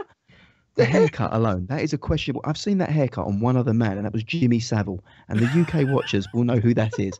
That is a Jimmy Savile haircut. Wasn't he messing with all them kids? That He-Man, A lot of kids. He was like the Bill Cosby. He was our Bill Cosby, all right? Man. He was the He-Man most was masculine fucking motherfucker ever. His name was He-Man. Yeah. No, he. Those two like words man. mean the same That's fucking it. thing. Yeah. It means That's fucking man. big swinging Man. dick. That's like a double adjective describing he's a he-man. That's how manly he is. He's twice the man. Right? Trust me, right? When the lights went out in Toys R Us, He-Man and Conan the Barbarian got fucking physical. Trust me, I know that. Conan. Briar went Conan after comic Donatello, books but had fucking nudity in them. That's what I grew up with. There was some titties. There in was Conan. sex Yeah. in Conan. yeah, Conan was a pimp, dude. He had He'd fast shit with his sword and then go swoop the lady up. You know what I mean? And like, And yeah, take a picture with her. He take a picture with her. She'd be sitting on the ground holding his leg and shit. that wasn't Damn. his leg. That wasn't his leg, Beasley. Conan would literally save the bitch, then fuck the bitch. Like that was the cartoon. Like that was like it was You know, back in the 80s, he probably raped her and nobody said shit about it. just like fucking alpha. That was it. That was his thing. Yeah, but Conan was fucking. Wasn't his like his wife was turned to stone and he was just making full advantage of that while she was like gone. He was just. Yeah. I'm not gonna get caught. She's a statue, so It's not, that was his, it's not cheating if Medusa turned her to stone or whatever. Like, man, do Let you me remember say that this real theme quick. song? To, Conan, yeah, that was it. Fucking, that was so good. To Mr. Wilson, this is an awesome topic. You just took me back so far just thinking about it. This Yeah, is one of the it most was fun fun. topics I've had. Now. But side note, I thought Thundercats was better than He-Man, but I still love He-Man. Man, Thundercats was some feminist bullshit, man. No, And no, please, He-Man man, was. where it was at. Chitara was fine as fuck, man. She didn't even have a vagina. She didn't need one. She was still fine as hell. How do you know she didn't have a vagina? It could have been under the fur. Yeah, that's a good Yeah. question, Gary. I'm curious. How do you know she didn't have a vagina? Because If it I was never- Google Shitara vagina, I bet She was I'll get. booty-ass naked. I bet you get a hit on that. you could probably definitely find get any that result fucking you hit. wanted to about that if you search for it enough. You might get conflicting reports. See, Right, Omar, I've got a Rachel. logical question here that I need answered actually on this topic. Right, Teenage Mutant Ninja Turtles callback. Splinter was their leader, wasn't he? The rat. Yes. They all got turned into anthropomorphic creatures at the same time by that toxic waste. Yep. How did he know all the kung fu? Did he learn it as the rat? Yes. Because if he didn't, so the rat learned the kung fu and then taught it to the turtle. Amato Yoshi killed his master. The guy who owned Splinter, his name was Oroko Saki. All right. Amato Yoshi was from another school and came and killed Splinter's owner right in front of him. But when Splinter's owner was alive, he saw him doing all his training over He the learned course that of shit years. as a rat. And he with was no- in the cage. You never seen the movie? He was Absolutely. actually doing that shit as the rat. Yeah. And so when he got turned, Totally he was feasible. a gangster old ass rat. Gary, I have that never been more disappointed in you than I am right now. You should know who Amato Yoshi is. Man. I'm just saying we're suspended disbelief here to say I'm all for it. Once you douse So- some acid on the rat, he can I learn think kung fu. you know what I think this is. I'm trying to boil this down. Why do we have so much nostalgia for this time period? There was a transition period, I think, when we got over like I'm a badass dude in the 60s and 70s. I'm a badass dude, and I'm hitting women and I'm mistreating people. In the 80s and 90s, somehow you could still be a badass dude, but still be like, cool. And now you can't be a badass dude at all. No. There was like this transition period. And I think we got that. We nailed it right in the 80s and 90s. It was a perfect combination, Brian. I think King's got the best example there. We talked about Conan, like going in and saving the bitch and fucking Yeah. the bitch. Captain Kirk, Star Trek, right? He'd Yeah. save the bitch, fuck the bitch, then slap the bitch. That was his. Yeah. Like, he took it one Right, step you further. can't It do was that like anymore, further. right? You couldn't even do that in the 80s and 90s. He was a better Then UFC he'd could leave still- the galaxy. UFC. He'd leave the Yeah, galaxy. he's out. Be gone. He wouldn't. Dude, Captain Kirk's got kids all All over. over. They got green. You talk kids, about blue seeing the kids. galaxy. You talk about Hell the yeah. Genesis Project. Captain Yeah. Kirk's been on that for years. Yeah, Kirk didn't fucking play, and he would whoop the ass of an entire crew of people by just running and throwing his body into him. So he was a bad dude, man. You see somebody do that shit? What's yeah, this remember for? I think that? He was kicking ass us in the craziest ways. He had the right color shirt on though, man. That actually carries some weight in the Star Trek universe. If you've got the right color shirt, you can go anywhere. Yeah. Man. Yeah. All right, what do we got next? That was an awesome topic. I love want that to stay one. on this. Yeah, man. Can we just talk about fucking Star Trek and that's it? Before we move on, we're going to move on to my next topic, Death of the Cheat Code. But before we go, Star Trek or Star Wars, which one is your favorite, guys? And you guys let us know in the comments too. It has to be Trek. Has to be Trek. Of course. It absolutely has to be Trek. Star Wars is the popular choice, of course. But Star Wars is fucking Ewoks and puppets. Like, it's not. It's popular, but it's nothing. There's no substance. It's all flash. It's all pronounced. I'm much more of a Trekkie than I love them both, but I know much more about Star Trek. Wait, you're a Trekkie. Didn't you call the transporter the transponder or something too? God damn it, no, I did. This is a fact. He did this. Listen. Are we gonna drudge up the past? Okay. Yes, we are. God Absolutely, we are. Favorite captain for any of the shows? Oh, I want to know if Wilson's a Trekkie or yeah, I want to know Star too. Wars I'm guy. a Star Wars kind of guy, and I'll tell you why. Because there's a lot more lore to the Star Wars universe than what we've seen in the films. I was more of a Shadows of the Empire comic book reader kind of guy. You know what I mean? The fake ass Han Solo, Dash Rendar, whatever his name was. Yeah, Dash Rendar. And they let anyone write those stories. Is that the one where Chewbacca died because a moon fell on him? That was true, wasn't it? It could happen, Gary. It could happen. All right. Stand in the wrong spot. No, I am a Moving Star on. Wars guy too. I am totally a Star Wars guy. The mythology of Star Wars, the religion of Star Wars. I choose to just disregard the prequels altogether because they're terrible movies and they're fucking horrible. So fucking bad. But when you talk about Jedi Knights and lightsabers and the Emperor and this battle between light versus dark, it's so fucking epic. And you know, people forget how fucking revolutionary A New Hope was. It was an amazing movie, and Empire Strikes Back. That shit, you know, it's aged. It's aged well, I think, for 40-year-old movies. But it's aged. The stuff they're doing now too, I think, fits perfectly with that stuff. And to me, Star Wars, I'll watch Star Trek all day long. I heard the new Star Trek series is supposed to be great. I'll watch Star Trek, but my heart belongs to Star Wars and the Jedi Knights and the Emperor and that epic fucking battle between the Empire and the Rebellion. It's so fucking good. Plus, Star Trek never made a game better than Knights of the Old Republic. But yeah, I've just been a Star Trek fan for years. My dad got me into it back in the original series. I've gone through Generations, Voyager. Star Trek Janeway, is just everything. a cheap Babylon 5 ripoff. Oh, get the hell out of here with that. Let me ask you this, Beasley. How much Star Trek memorabilia Stargate do you Atlantis have? ripoff, man. Yeah, right. All the Star Trek. Don't you talk shit about Stargate Atlantis. I love that show. I love Stargate. Stargate's amazing. All the Star Trek. Do I have? I have a. It's Stargate. I forgot that movie even comparison, happened. Yeah. I have a model. Kurt Russell.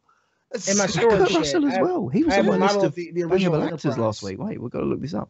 Yeah, dude. Stargate's amazing. I like the newest one, the SGU, because it's more of like a modern day Lost in Space. SGU But is so good.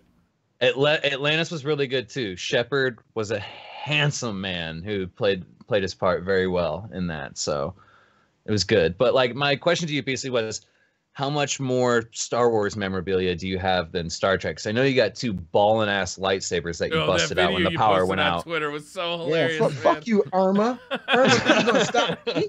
Shit, I turned my whole kitchen red. I have considerably more Star Wars memorabilia. I mean, yeah, Star Wars memorabilia, and the reason I do is because every time I see something that's Star Trek memorabilia, I buy it and I send it to my father-in-law, Kate's dad. Okay, he keeps looking up transcoder on the internet and he can't find one. Transcoders. Does anyone have a transcoder? Yeah, I need a transcoder.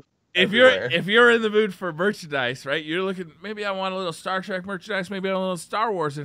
I don't know. Am I gonna get a really nice Star Wars replica pew pew gun that's about this big and kind of looks like it's made out of plastic, even in the TV show? Or am I gonna get a fucking lightsaber? It's called a phaser. Phaser. It looks like a noisy cricket from Men in Black. The sun, or cut this motherfucker in half with my light sword. I've never seen anyone that looked cooler holding a light sword, right? A lightsaber, if you pick that up, I mean, basically, you've probably got yours next to you. If he picks this up, watch him immediately lose coolness. Right, pick it up. No, okay. You gotta look at Beastly's video he posted on Twitter during the hurricane. It was the absolute coolest video of anybody on the internet using a lightsaber. No. Check Hands me out down. on Twitter. Beastly He underscore. literally saved his family with a lightsaber. It happened. We have video proof. Hurricane Irma fucked up my entire neighborhood and all the surrounding counties. Who comes to the rescue? Beastly and his fucking lightsaber. That's who. Lightsabers, plural. Yeah, 2 of them. Look, Yeah, dual wield. I'm more of the school of thought that for me, Star Trek was every week going to a planet, and what do? You kill all the local indigenous aliens and fuck the most attractive alien on the planet.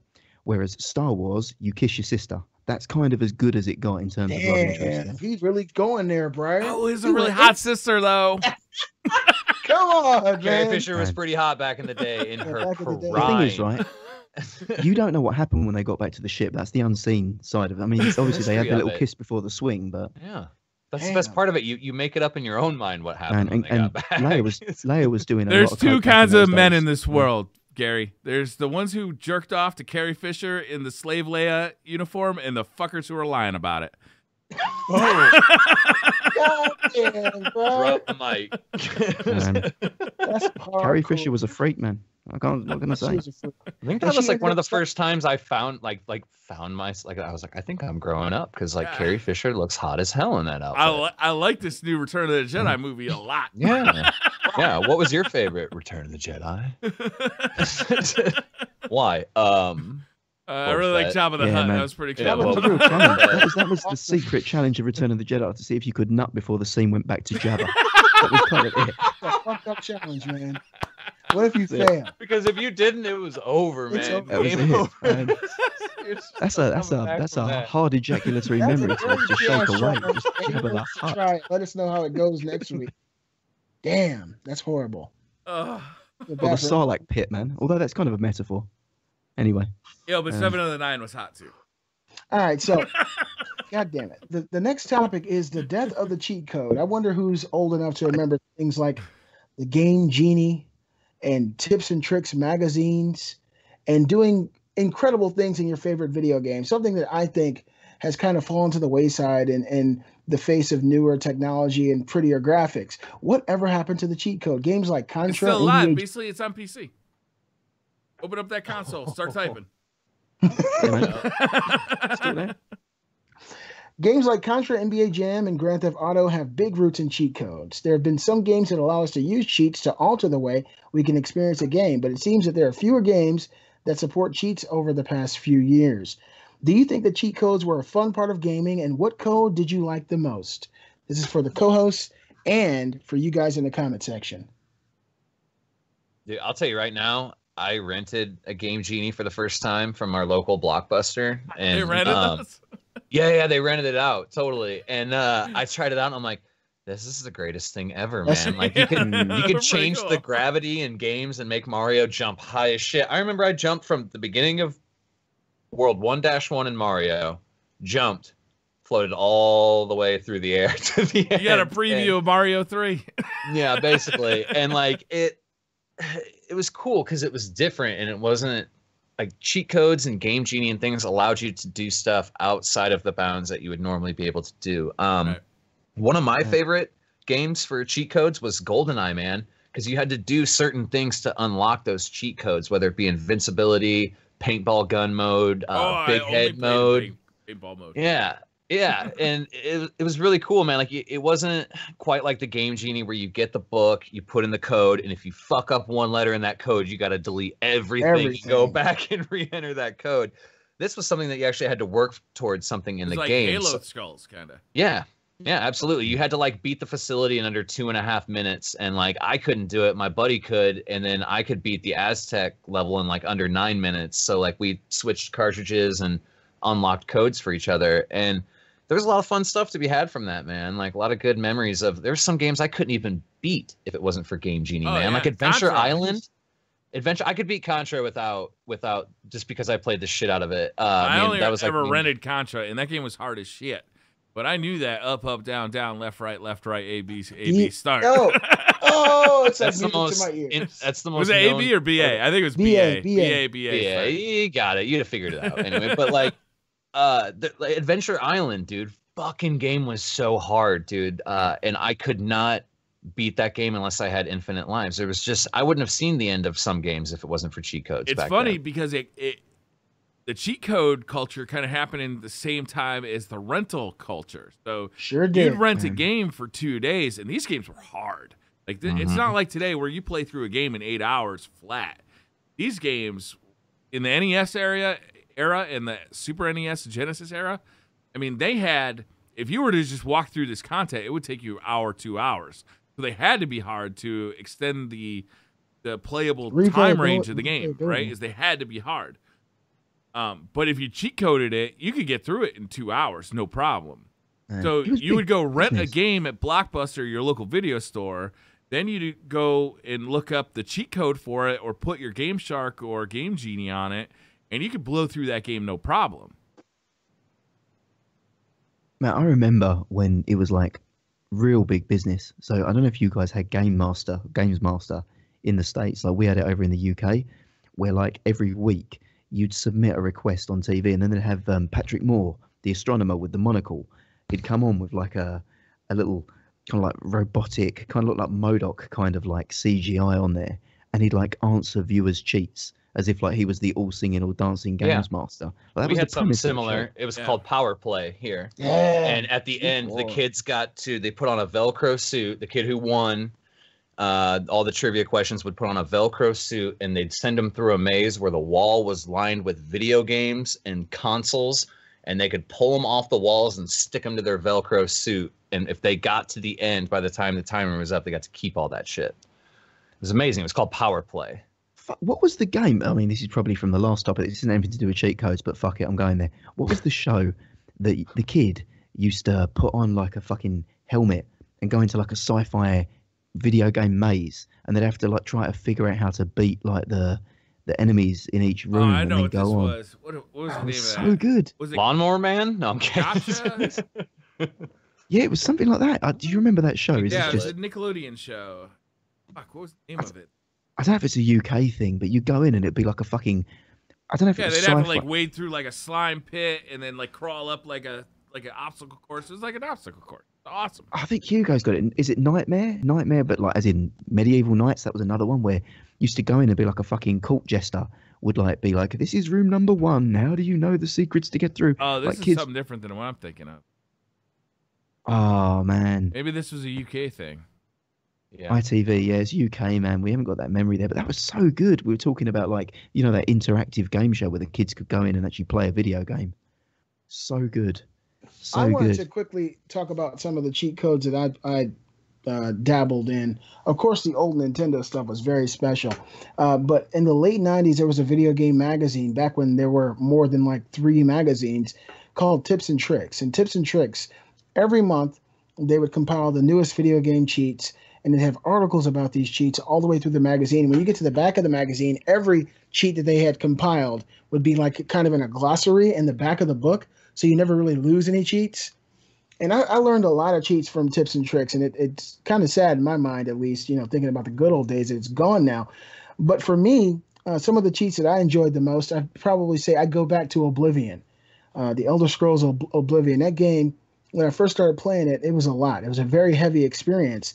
And after I actually went to Oblivion and beat the game, I learned about duplication glitches and things like that, where you can create items, you know, limitless items, and you can take them and sell them, or you can use them. That made the game. I like making shit I could blow up. I like putting too much shit into the world, and then like I never did it in Oblivion, but whenever the duplication like code was there, I'd like put the red barrels and see how many red barrels I could get, and then shoot the red barrels and just see blow everything 2 up. frames per second, like. But the very first cheat code that I ever saw that really changed the game for me was on the original Sonic the Hedgehog game. And I don't remember. It's up C, down C, left C, right is the actual cheat. And basically, you can become any item in the game, any enemy in the game, any platform in the game, and you can fly through the world, make limitless gold rings, and you can pretty much be Mario Maker. You can create all new areas on any stage. And up, down, left, right was actually the if you do that in tandem with the original code afterwards, you could select any stage. And so I had so much fun in Sonic the Hedgehog just creating new enemies in different places, putting ramps or putting springs in different places. And that's probably the game that really opened my mind up to the possibility and what really happens behind closed doors when it comes to development. How this stuff is always why do you there. think these aren't in console games anymore? Because like for the most part, they're not there. Why do you think they kind of disbanded these? Like they're still in PC games. Like I wasn't lying. You can open up the console on most PC games. Yeah, and just type away and get cheat codes. Like, they're in some games, like they just usually disable trophies or like achievements and stuff like that. You think it's the trophy system that kind of killed it? That could be it. If you do, a lot of games that have trophies and achievements, if you use a cheat code, it will say it'll pop up on the screen. We will disable your ability to get trophies and achievements. You know, so if you care about that shit, don't go ahead with it. You think it's? I don't think they lowered the amount of playtime you got out of a game. Like if you went and got invincibility, in Ghouls and Ghosts, it was a hard ass game. But if you did it invincible, you saw the whole game, and you're like, okay, I saw everything. What do I need to fight through this? I think you're seeing them brought into games. Like you're seeing them brought into games, but only for certain things. So Final Fantasy IX got a re-release about a week ago with Tokyo Game Show, and the repack that they've got has got all of the cheat codes built into it. So you can max out your character's level, max out all the skills, play the game at 400% speed, turn off random encounters. So everything that you need to play the game in a cheat mode is there. That is Same as Disney Afternoon Collection, going back and playing like DuckTales and all that stuff. It's got like rewind where when you die, you can just press rewind and go back 30 seconds. Emulators, you can save wherever you want, all that kind of stuff. So I think where it adds gameplay, you'll see it. But like you say, if you could just, I don't know, let's say Destiny. There was a cheat code in Destiny for like maximum glimmer. You just buy maximum glimmer whenever you want, or a cheat code to get max light. Like it would immediately diminish the game. And like Skyrim, I played Skyrim. I didn't really like Skyrim anyway, and fucking gonna catch some hate here, but I played Skyrim for about 6 hours, and then I was like, oh, if I put in this code, I can just get like full Daedric armor and a Daedric bow and whatever. And I'm like, oh, done. I've just completed Skyrim. So it like completely diminished the entire game for me because there was nothing to play. I have the exact opposite experience, whereas like I did the same thing, Gary. I bought Skyrim for PC, the remastered or whatever, gorgeous, love it. Those are some of my favorite games. I did the same thing, man. I was like Daedric armor, dragon armor right away.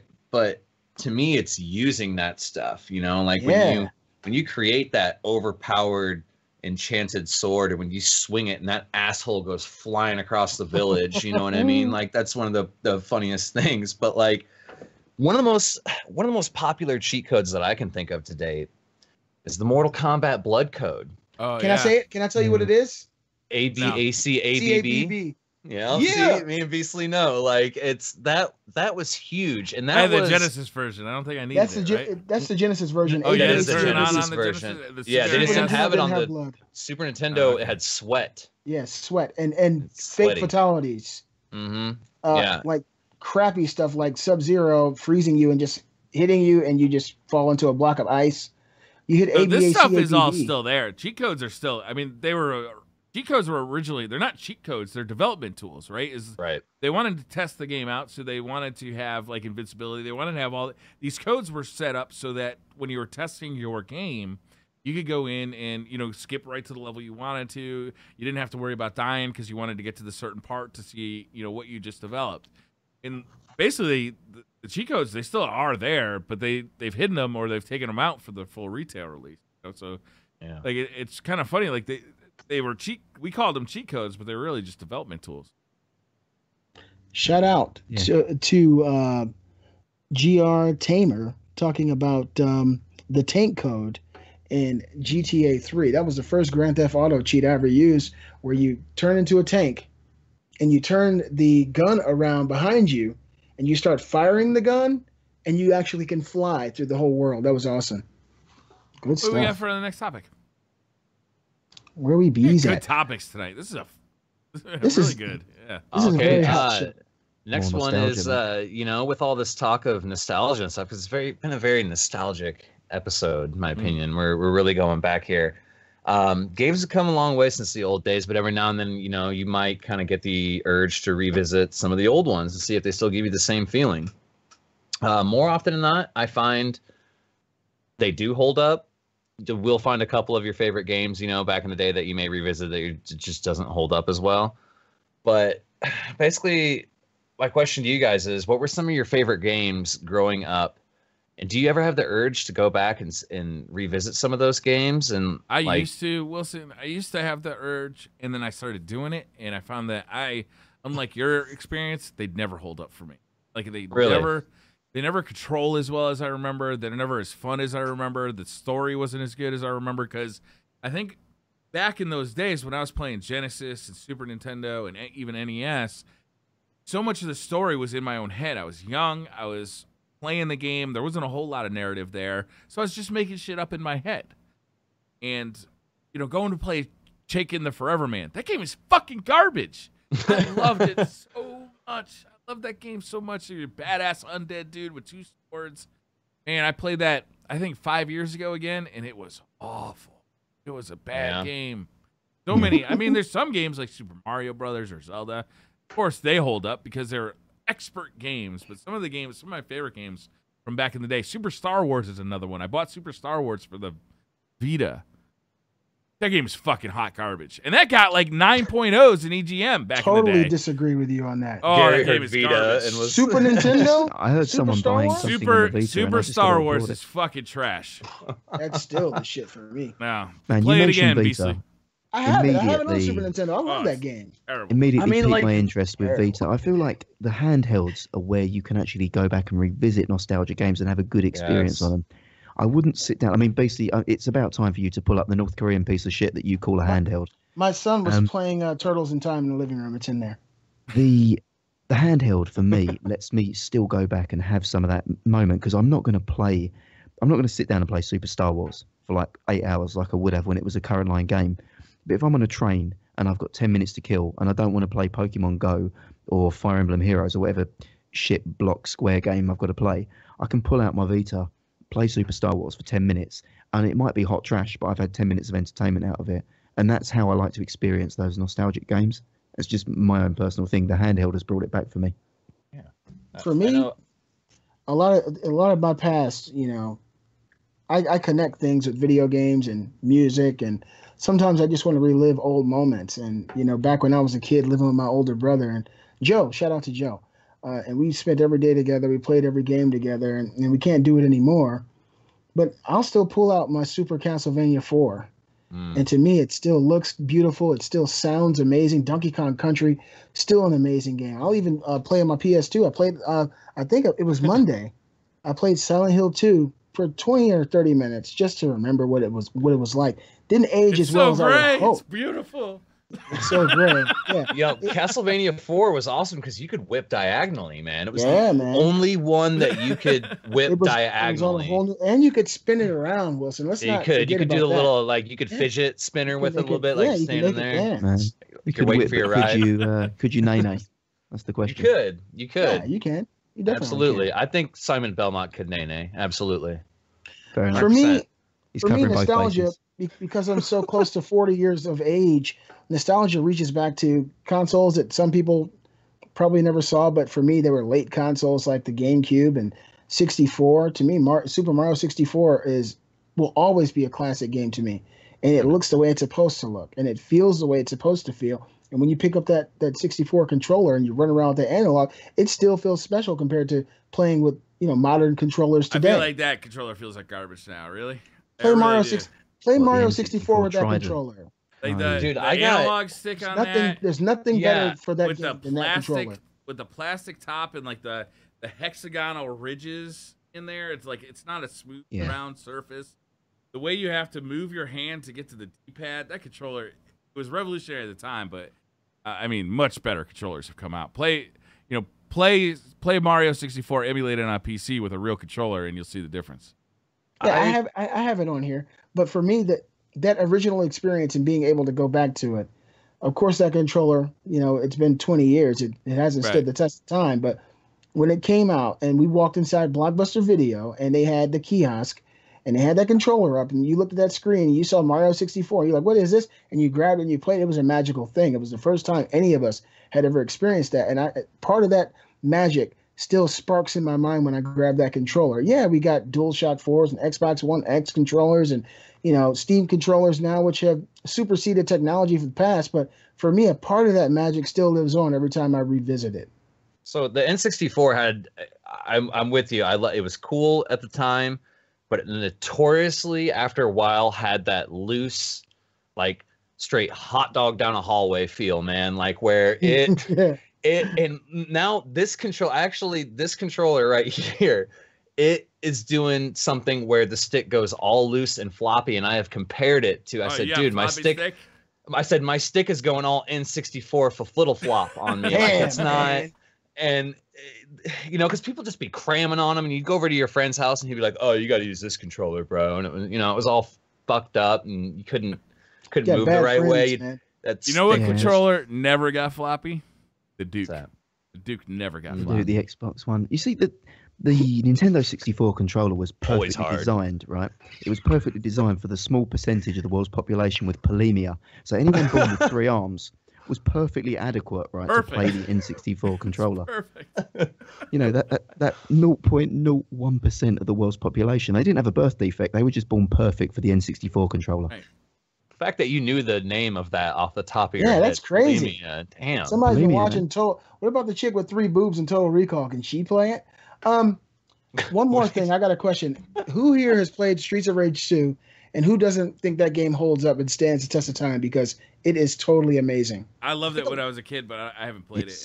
It's not good. Is that the one with the little dude on the rollerblades and Skate? the girl? Don't you go there, Gary. You're not going to smash American American history, okay? And now you're going to shit in his fucking cocktail. Yeah, I'm not going to let him shit all over our heritage. That's American history, goddammit. Streets of Rage. Was that the, wait. Blaze, was that Axel, actually, it was a pretty fair representation of the LAPD in the early 90s, actually, because I remember you called in the police car and they shot long distance ballistic missiles at crowds. That was the one, wasn't it? Yeah. It was way ahead of its time, to be honest. Man, it was like foretelling something. False, right? It saw the militarization of the police like coming Gary's from a fool. 20 years out. Yeah. We got some protesters. They just like, I'm sure there's one African American gentleman somewhere in the crowd, so we'll launch missiles randomly at them. I was more of a Double Dragon guy. Yes. Those were my favorite Super growing Double up. Dragon, man. Yeah, Golden Axe. Man, Golden Axe. Yeah, with the Golden Axe was good. Creatures jumped on with the dwarves. That's a game that doesn't hold up, though. I mean, that game plays terribly. Like if you go back, it feels so bad. You gotta play the actual true arcade version, man. It still holds up. That's what I did. I was down in Florida about 3 years ago, and I was playing. It was the same arcade that I went to when I was a kid. I was like, oh, they still have the Golden Axe machine. So I threw a quarter in there. I'm like, damn, times are rough. You know what I think still holds up perfectly, and it's kind of games, but it's kind of not. Pinball machine. Pinball machines, man. If you've got a fucking pinball machine, that's timeless. That's still the same gameplay experience you had when you picked up a pinball machine. Well, pick it up, that's fucking ridiculous. But when you played a pinball machine, like the Addams Family pinball, or like the fucking, it's very sought after pinball, like all of those pinball things. So was the Twister one, or the or not Twister? What was it? Altered Beast, yeah. From your grave. Wasn't there the Twilight Zone? The Twilight Zone pinball machine. Yeah, that was good. The ball used to go fucking crazy. Oh, that was cool. Had that big spinning thing in it. And dude, those were, and you said the Addams Family. I remember Kiss pinball. There were some band ones as well that were really good. And like the Gene Simmons tongue would be it'd all come out like if you got like a big high score. It used to let you cheat a little bit as well, but then if you cheated too much, you'd be like tilt, and then like it'd just be you were allowed to like kind of like hit it a bit, hit thrust. Yeah, and that every now and then the game would tell you a little bit too much tilt there. There's 4 of us here right now, and I guarantee you, if we were all together and we saw that X-Men Arcade 4-player, we'd get on that shit and beat it. Or the Turtles game, we'd get on and beat it. Man. Oh, I agree. That holds up. It Is holds it up 60 very frames well. per second? God damn it, Gary. I'm just asking. They didn't have PCs Probably when like these games came 15, out. Gary. You can't use a fucking Zim on an arcade machine, Gary. All I'm right, gonna keyboard and mouse fucking Wolverine. You watch me. bro. I'm so much better on keyboard and mouse than you with that joystick. I'm just saying, man. Like, look at all these buttons, bro. Like, look at this Yeah. versatility. See me jump and spin, like. Wouldn't even need to claw, man. I'd have it. Yeah, you can't do that with a joystick, man. You gotta have a mouse. But I kind of wanted to like with my experience, like, so, you know, there's a lot of ways that you guys can go back and check out these old games for yourself. You know, Wii U has an awesome marketplace for them. Your 3DS does. You know, you're gonna pay. Excuse me, I guys, wouldn't just quite. for a minute. No problem. I wouldn't quite call it like you're gonna pay a premium, but you know, sometimes you might pay more than what these games are actually worth. You know, you could always go to your parents' house, see if, you know, your old box of video games is still around there. Emulation's a big thing, man, and I know it's a very touchy subject, but you know, there's people that do it on Twitch, and I think a lot of people are past the whole is emulation illegal thing. I do believe, at least if you own the physical cartridge, you're at least allowed to do it. But there's a lot of people that will, you know, stream the game because it's easier to emulate it, or they don't want to pay a premium. You know, a lot of speedrunners will do Japanese versions of games because of the text is shorter, thus, you know, saving you frames. And they might not have that version of the game might be, you know, worth $50, $60 compared to the US version. So they don't want to pay it. But for me, it started with emulating and being like, damn, I kind of want this experience like on a physical console with a controller and on an actual television. So I started hitting up, you know, some flea markets and garage sales, thrift stores, sometimes Craigslist, and rarely eBay, because you're going to pay a premium on eBay. But for me, it kind of started to where once I started revisiting these old games, I wanted to collect them physically.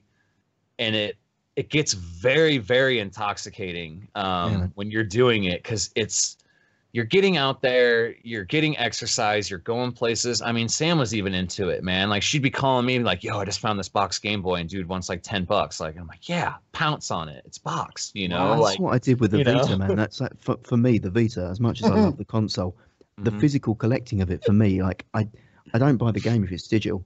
Like I've got stacks of them there because I see the Vita as a nostalgia console. Because, you know, it's something that didn't sell in large supply, and it's something that in 10 years' time the games are going to be difficult to find. So for me, it's something that I like to go out and have, and I like to own and hold. You know, I can see where you come from with like nostalgia games. Pounce now, Gary, because like you said, those are just going to go up in price. You know, that's the best time to collect for a console is before it comes retro. You could find, if you want to collect for the original Wii, I mean, you could find games for less than $1. You know what I mean? Like it's the best time to, like, you know, anticipate these things eventually becoming retro. But for me, it was, dude, I mean, like, I was checking pawn shops. Like, I'd be cruising by and I'd see a pawn shop and I'd go, shit. And I'd take the next right and I'd go in there. I'd give dude my number. I'd be like, hey, you guys get anything in, you call me. You know what I mean? Like, if you know, you could do your price thing. I get it. You know what I mean? But if there's anything that you guys don't want, you know, or you get it in, give me a call.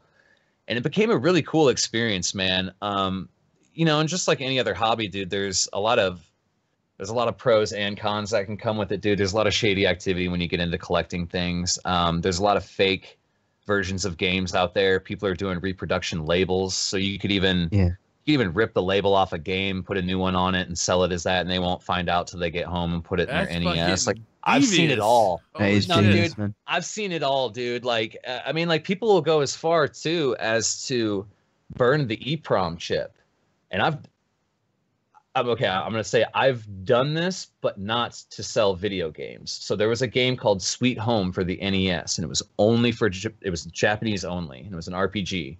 I can't fucking read or speak Japanese, but I keep hearing about what an amazing RPG this game is. So people put out a ROM hack and translated it. Awesome, but I wanted it on a physical cartridge, you know, because that's how I was at the time. So I busted out old computer with Windows XP, got an EEPROM burning program, and took an old, I think it was Bo Jackson's Baseball, because the board matched up correctly to the board that would have been for Sweet Home, and burned the EEPROM chip on there and made my own label, put it on there. I had my own copy of English NES Sweet Home. I did it for the original Earthbound because Phil Sanhop did a translation for it, and who actually worked for Nintendo, which was pretty cool. He jumped on that ROM and did a translation for everyone. But it, with that's cool. That's the good side of burning EEPROM chips. The bad side is you just purchased a Bo Jackson's baseball game and someone sold it to you as an official Sweet Home, NES cartridge, and that's the bad side of it. But, and I've seen, dude, you want to talk about, this was probably the pinnacle moment that I realized that it was that the local retro game collecting scene in my area was getting a little too shady. Was I would get on Craigslist, not to purchase games or even talk to people, but I would look at the garage sale section because a lot of people would take pictures of the items that they had in the garage sale. And if I saw Nintendo games, I'd go check it out. Well, there was this one, and I knew it was just too good to be true, man. It was just all these video games. This is where you go. This is what time it starts. Well, I show up a half hour early, and there's already 6 other people parked in their cars waiting for this garage sale to open up. One guy gets antsy, goes, knocks on their door a half hour early, which is rude as shit, first of all. And secondly, there wasn't even a garage sale at that house. That was some other random collector that was just trying to deter people that Saturday to keep him out of his area. So some little old lady answers the door, calls the cops. She's got 6 cars full of unsavory looking people out in front of her house. Retro game collectors. Yeah, retro game. Y'all want to buy some games? But like, call the cops, hon. We got nerds outside. Yeah, and nerds, and like shit like that, man. It's just it's really. A man with tattoos and a baseball cap asked me if I was selling Mario. I think that may be a narcotic. Yeah, he's asking me if I've got any Luigi. I don't know what that is. Is that some sort of? That sounds like the marijuanas. Yeah, that sounds like the devil's lettuce to me. But but it's green too. But anyway, they just stuff like that, man, just really turned me off with the whole thing. And like on the flip side, man, there'd be times that I'd roll up to, and I'd know the value of these games. If somebody had a Chrono Trigger, for $5, you know what I mean? I'd be like, damn, that game goes for like $100 loose. You know what I mean? But every now and then, you'd run across the little sweet old lady that just had some of the most baller ass games in a box, and she wanted like a quarter a piece for them. And you'd rob that little old lady blind. Right. Wilson's like, quarter's too much. I'm taking your box of shit. I'm kicking you, and I'm out. I'd talk her down. I'd be like, would you take a dime a piece? Yeah, I mean, if I buy all of them. That's more than I tip the pizza guy. Fuck. No, on the real though, your conscience would kick in, and there's like, I don't know. I got a soft spot for old people, man. They've put their time in. I hope someday when I'm old and I fuck up that some young punk doesn't take advantage of me or whatever. So, you'd get caught in that moral situation, at a flea market. I didn't give a shit. That's your price. You're there selling goods. You put a price on it. That's your asking price. You know what I mean? But every now and then, like I said, you run across that little old lady and you just feel bad about it. But Gary, you said you kind of understand the whole physical collecting thing. Like, Briar, Beasley, do you guys have any ambitions to physically collect? I get it. I just resist because let me move my fucking teleprompter. I just don't want my house filled with that shit. I just don't want it. I don't want to do it. It's attractive to me. I think I'm a hoarder by nature. You can see it when I play games, like Destiny or RPG games. I just save everything. And I think if I were to start down that path, I would end up with a house full of arcade machines or NES games or whatever. So I try and stay away from it. Yeah, I've been a collector for a number of years. I just did a quick look around. I got 44 consoles in here, including my handhelds. And, there was a time when I was foolish and I had 5th generation game consoles and I put them into storage, went through a horrible separation and moved out of state and lost all my stuff. So I had to completely restart again back, I want to say 2011. And up until now, I've amassed a huge collection of retro games, mint condition, box Super Nintendo games, and pretty much everything I've ever wanted. There's a few things that are out there floating around that I feel like will come to me in time. But as it is right now, this entire space is dedicated to my gaming. And when I look around, I'm very, very happy to see an environment that reflects my personality and it makes me feel good as a man to look around and say, God damn, I'm almost 40 years old. I'm a bona fide nerd, and I've carved out a niche and a spot in my life for the things that I enjoy, and I'm lucky enough to have people in my life and in my home who enjoy them just as much as me. But yeah, this is a very important part of my life. I love it. I can support and endorse everything that you have said and have, with the exception of the poster-size picture of yourself that you have up on the wall. Yeah, I noticed that too. Beasley, can we talk a little bit about the What are you self-portrait doing, there? man? You're lost. Does he talk back to you? Also, why is Mario looking down at you private like some sort of white conversations, supremacist up there? Look at him. Mario's totally judging you. Yeah. Both He of doesn't them. look happy. He's got his hands on his hips. Like, what the When you fuck is jerk What off that? in is that that office, North you turn Mario Korean around. fake Super NES handheld you have bought, Beasley? Look, you see the camera up there next? You see that camera up there on top of that Wonder Woman box? I can't jerk off in here because my wife can watch. Okay, so leave me Like alone. I said, man, is it not off-putting that Mario's watching you while you're just mid-stroke? I mean, that would just kill the mood for me. Even Well, further, or is it weird enhance that it. Mario's watching you jerk off? Is that? Yeah, because they're both watching.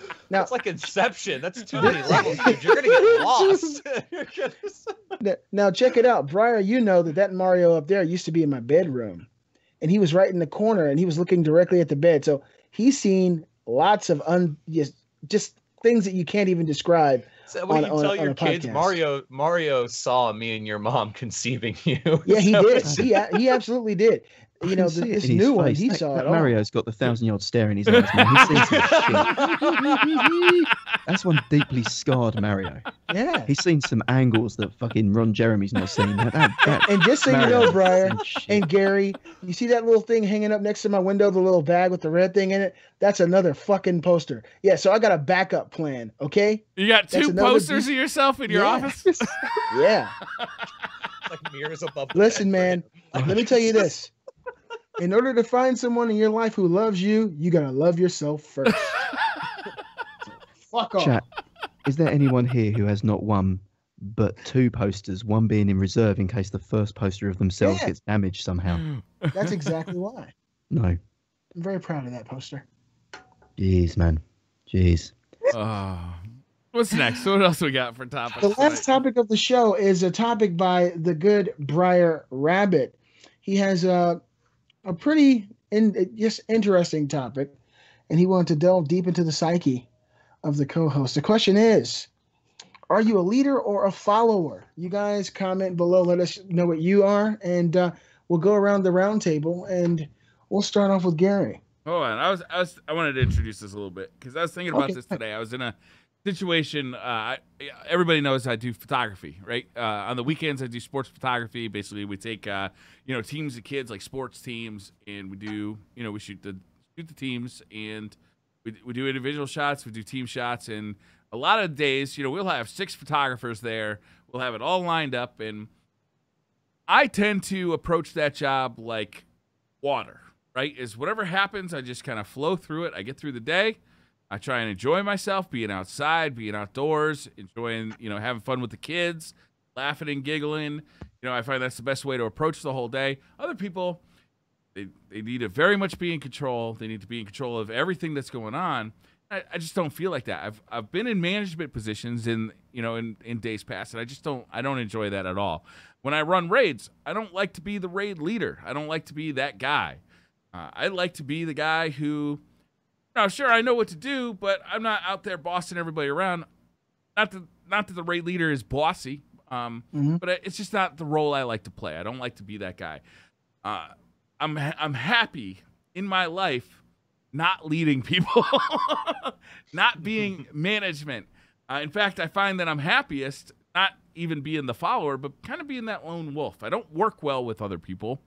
I don't find that when I have a project to do at work that I excel when I am working with 1 or 2 or 3 other people. I excel when I'm given a project and I get to do it at my own pace and from start to completion. As soon as I have to rely on somebody else, I get nervous about it. I find that I can't rely on other people for the most part, and I don't like it. So I personally am not a born leader. I will take up that mantle if I absolutely have to. Mm-hmm. And today was one of those times where shit was just going so sideways. People were just fucking off, and parents were getting pissed off. And I could tell that with this job is we'll lose a league. Like a sports league comes and they have an awful experience, they'll just look for another set of photographers to do it. We'll lose that league next year. You have to make these people happy. And I could tell that shit was going wrong. So I had to step up, and I don't like doing it. All of a sudden, I start barking out orders. It starts sounding more like a military program than a photo shoot for kids. But I'll do it if I absolutely have to. If there's no choice, but I can't stand it. I don't like it. What do you guys? How do you guys fall into these kind of? Well, I like to think of myself as the term power bottom. So for me, it's the fuck. Say that again. Just say it again one more time. Shit. Power bottom. So I like to think of myself as not leading the way, but firmly following up the rear. See, crazy, man. Ultimately, if your head's not above the parapet, then you're not taking the flak for anything that does go wrong. But if you're nice and close to the person that is leading the way, then you're close enough that you get accolades when things do go right. So you're kind of in the two Sweet ways, spot. you know. Like I said, it's better to be, you know, just that one level down, the right-hand man, the power bottom of the relationship. The Goldilocks. The man behind the man. The man That is some underneath the silly man. shit. Exactly. Well, for me, it's changed over the years. I grew up, I was the second oldest kid, and I was always, you know, chasing my brother's shadow, and following my dad's every order and trying to, you know, appease people and make people proud of me. And there comes a period in your life where you realize that you have to assume that mantle, that you have to be that one that's being followed. And it's intimidating for the young people. It's very intimidating at first, but like anything else, it becomes who you are. So now I'm the dad. It's so funny, you know, to hear all my kids call me that. And I think about, you know, to me, just like yesterday, I was growing up as a kid, and I'm setting the agenda. I'm making the rules. I'm leading a household, and one that I think I'm doing successful. You know, I'm successfully leading my family. Interesting. I didn't even consider when I was putting this question forth. I didn't even consider the family life, but it's almost like two different roles, because my work life and my family life are two different things. Where I very much need to assume a leadership position for the kids, but at work I avoid it at all costs. Let me elaborate on that too. At work, I'm a lone wolf. I'm a manager. I'm a laboratory manager in metallurgy.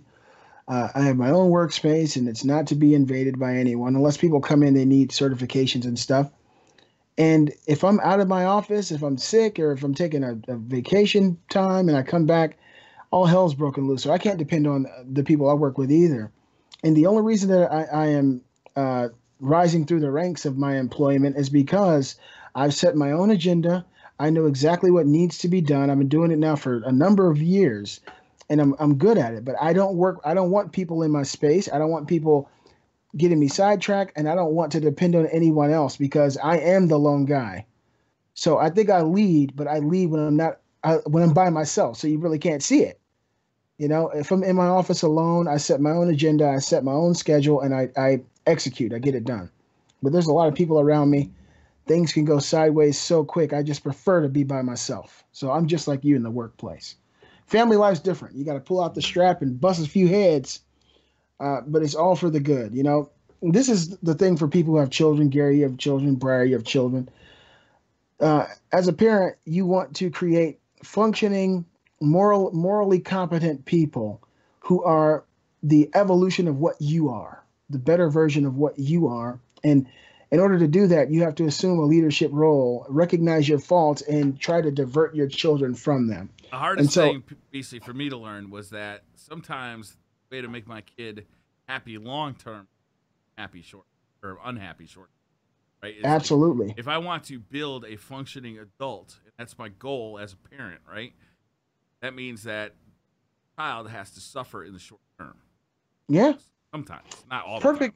Perfect example. Okay, my boys are out cutting the grass today, and my neighbor, he came over and talked to Brandon, who's 15. He said, "Hey, man, do you guys want to cut my grass. I'll pay you guys a couple bucks.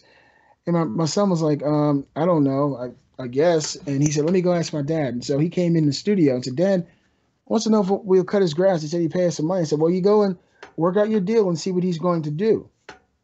And so both of my sons went over and talked to the guy. And they came back and they said, well, he's going to pay us $25 to cut his front yard. I was like, all right, cool. As soon as they left my office, I said, they're giving me $5. And she was like, why? And I explained to her. When they came back, they didn't understand until I had to explain to them how business works. They came back in here. Of course, I don't need my kids' money, but you have to learn. I'm not going to give you any kind of cushion that the world is not going to give you. They came back in the studio and I said, $5, sit it down. They're like, why? I said, because you're using my equipment and you're using my gas. So you've just extorted your kids like a fucking mafia boss. Hey, man, I think the money's still over there on the floor. But I explained to them, my boys are... When they came in, I didn't want their money. It was a token of respect. It's not respect. It's I could the imagine real you world. being in there smoking It's like you the come here real today world, on the Gary. day of my Look, daughter's birth. This is the thing that a lot of parents do. Love They try it. to be friends instead of parents. And if you're the kind of parent that just sugarcoats life for your kids and they can say and do what they want, then that'll be the child that's the statistic on TV, because they're used to their parents allowing them to do whatever they want. Then they go out to the world. Judges don't abide by those rules. Police officers don't abide by those rules. You have to teach children according to the world that you live in. I don't want their money. Actually, when I take them fishing Sunday, that's going to be their money to fish. I kind of agree with you on this one, because, like, in a sense, like, they are going to get older and they're going to make money and everybody's going to have their fucking hand out. And it's not just friends and family. It's people that you actually have to pay. Yeah. There's always a fee. There's every fucking week I turn around, there's a new bill to pay. There's, someone with their hand out, and kind of feel you, man. Get them used to that at an early age. My boys, one's my mom senior. sugarcoated it, man. It was a culture shock for me. My boys are sophomore and junior in high school, and just a blink of an eye, they're going to be free to fly from the nest and go out into the real world. And they need to understand that business exists, and there's going to be consequences for every decision you make. Sometimes you're going to make good deals. Sometimes deals don't look quite as good. Run, boys. Run for the mountains. We can live up there free. Yeah. Learn how to fish. Those are called hippie communes. See, earlier on you said that as a parent, your job is to try to make your kid kind of a better version of you, or like, kind of like your best qualities. And Lord knows I've tried, but it's difficult to make someone as good as myself. It's, I've tried. The kid's a slow learner. Like I'm banging it into him, but he keeps disappointing. I've set the standard too high. I think that's the problem. I don't know. Maybe you guys just got low hurdles for him to reach. Have you bought him a VTech child's computer yet? You need to do that. It looks like a PC for kids. Let him check the frame rate on it. That's a primitive creature. He plays on my 4K sort of 1080 Ti setup. It looks like you got him going in the right direction. He can't hit the buttons. I mean, the kid's 3. I was expecting something a bit more competent. He didn't get 1 kill in the game that I put him on. I put him on a match. Destiny went negative. I was disappointed. I'm going to be honest. You were pissed you grounded him because he fucked your KD. My elo. Think about my elo. Disappointing. We got to get you your own account. This is ridiculous. Oh, man. Yeah, I turned around to him. I told him he takes after his mother. That was fucking ridiculous. Well, for me, like, back to the whole, like, lead or follow thing, there's a lot of people in chat who know me pretty well, and you guys know me pretty well. I've always said it, like, and some of the people may call bullshit on this. We'll have to pay attention. I'm more of a right-hand man, a lieutenant. I like to be a lieutenant. I'm a dependable person. If the leader needs something done, I'll make sure everyone does it. I'll motivate them as best I can, whether it's positively or negatively. You know what I mean? Like, let you know why you fucked up and why, and this is what we got to do. We don't got all night. We need to get this raid done. There are times I've had to step up to the mantle and be a leader. I'm not a fan of it because it's a lot of pressure that, if your idea doesn't work, then, you look like a fucking asshole. But yeah, totally. So listen, you are a born leader. I don't know. You step into that role so naturally and without, and when I'm with you, when I'm playing like trials with it never is like, oh, Wilson's running the show. It's just like, I'm just listening to Wilson too, and it's just a natural part of the conversation. Well, here's the thing. Sometimes you got to know when there's too many chiefs and not enough Indians. And I have no problem being like, I will be an Indian for this. I'm definitely open to suggestions. There's times that we're playing trials and I say, let's go this way. And someone will remind me, dude, you know, they've been waiting for us there the past 2 rounds. I'm like, absolutely, you're right. We should commit to the other side. Knowing when to lead, you also have to follow, and you have to know when to follow. You're not always going to be a leader in every situation. There is this hierarchy, no matter where you go in the world, whether it's in the video game world, whether it's your workplace, whether it's fucking driving down the highway and you get pulled over by the police officer. You know, there's always a fucking hierarchy. There's always, you got to know when to follow. That's what I'm saying. You can't lead unless you've followed before. And sometimes you just have to realize, like, for instance, for the raid, you know, made it to the very end on the first day, blind. Next day, went into a group of people that had a completely different method than what we were doing. It was similar, but there were some differences. And at that point, I was like, look, I'm the new guy coming into this raid. I need to learn to do it the way they're doing it. I'm not going to come in and be like, we need to do it this way because it's more efficient. Like sometimes it's just easier to fucking go with the flow. Sometimes, you know what I mean? And I think you touched on that, Briar, where you said, like, your job, some days it's like water, you just go with the flow, and some days you gotta fucking lasso everyone in. Yeah, you gotta crack a whip, lasso everyone in, you gotta do what you gotta do. But for me, like, I like the lieutenant position. I like the right-hand man of, like, this is what we need to do. Control your side, you know, maybe be the leader of one side of the raid, you know, guys are going into the purple room and we're staying in the throne room. Yeah, maybe. But I've always felt like it's not quite a leadership role. It's more of a lieutenant. I'm always open to suggestions, other ideas. There's been many times that I thought I had the best strategy for a certain approach to something and never been happier to be proven wrong when it works, you know, like some humble.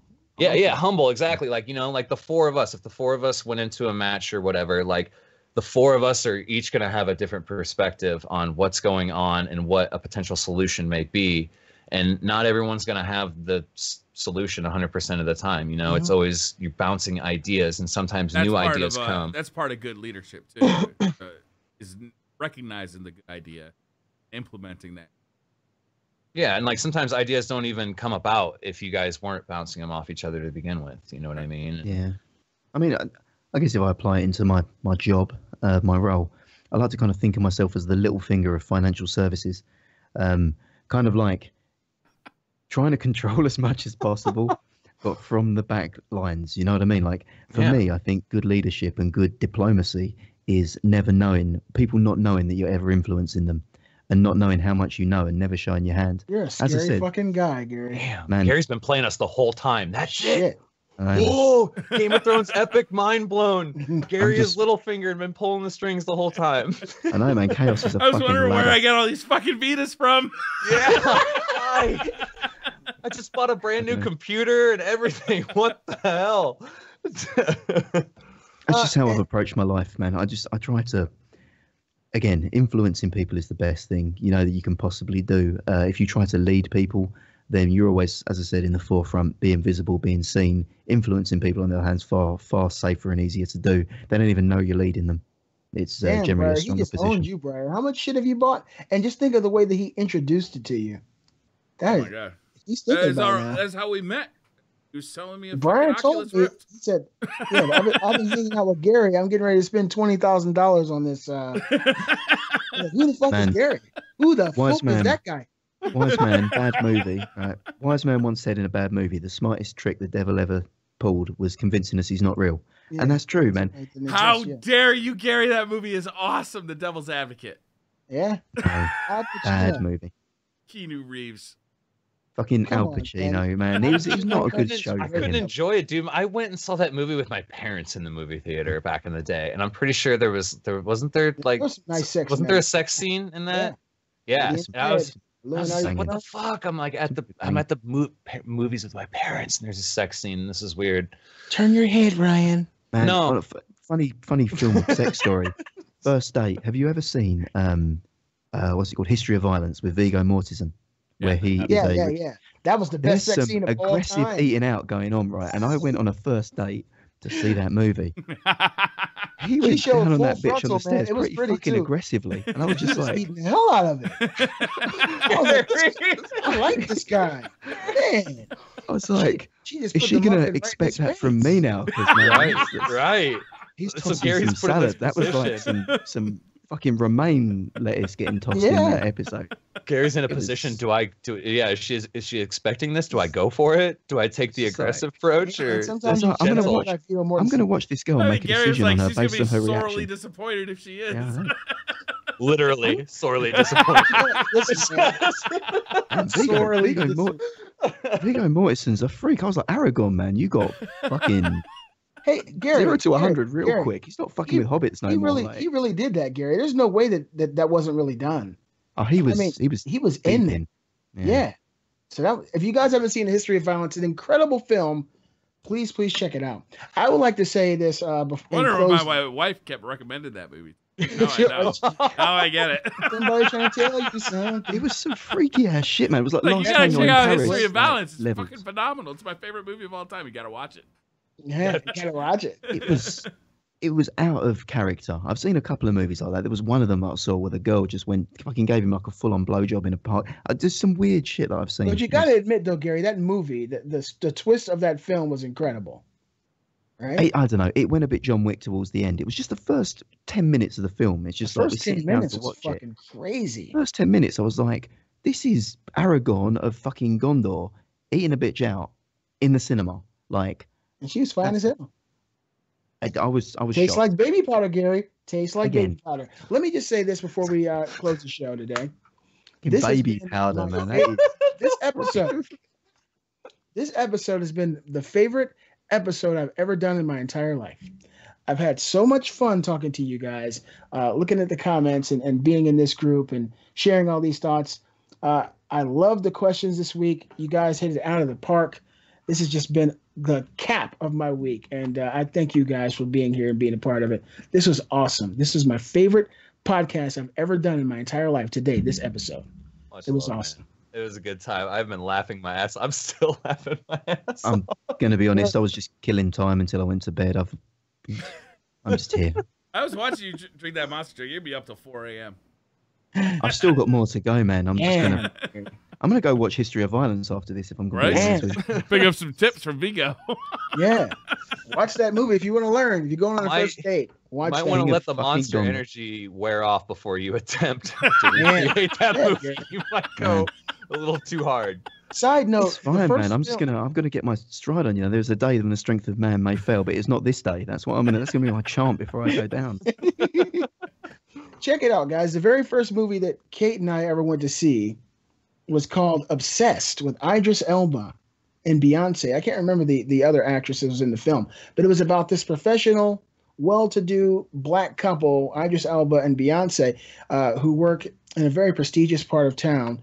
And this new girl, I forget her name, but her mouth is always open. She was Claire Redfield in the Resident Evil films. Blonde chick, can't close her mouth. Anyway, she went to work there. And she came on hard to Idris Elba.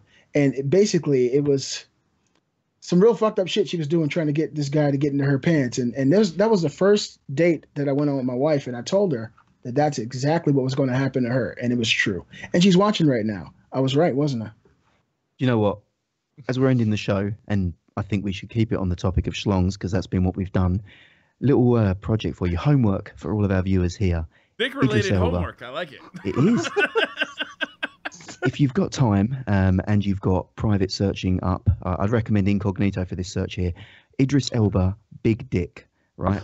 Please search it. Google images. I did not think it was all going you need there. to know. Holy shit. All you need to know. You'll never watch Luther again the same way. I just want to point out that when Gary says, I want to keep it on the topic of dicks, me, Beasley, and Briar all very seriously were like, Yes. Mhm. Nodded our heads.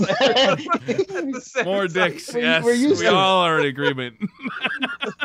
Check it out. You won't be disappointed. Google Images, man. What I'm going to say is I looked at that and then it made me feel bad about myself for the rest of the day. So I think Kate's looking at it right now. That's her favorite actor. Oh man. All right, let's wrap this one up, guys. Thank you so much for watching. We really appreciate it. A little extra Revolver this week. Ooh, We got a yeah. little bit of a long episode, but I think it was a good one. I really had a good time too, Beasley. Yeah, It was man. a beautiful day. It was great. It's beautiful. All right, guys. Thanks for hanging out. We'll see you next week. Episode 11. Time to go to heaven.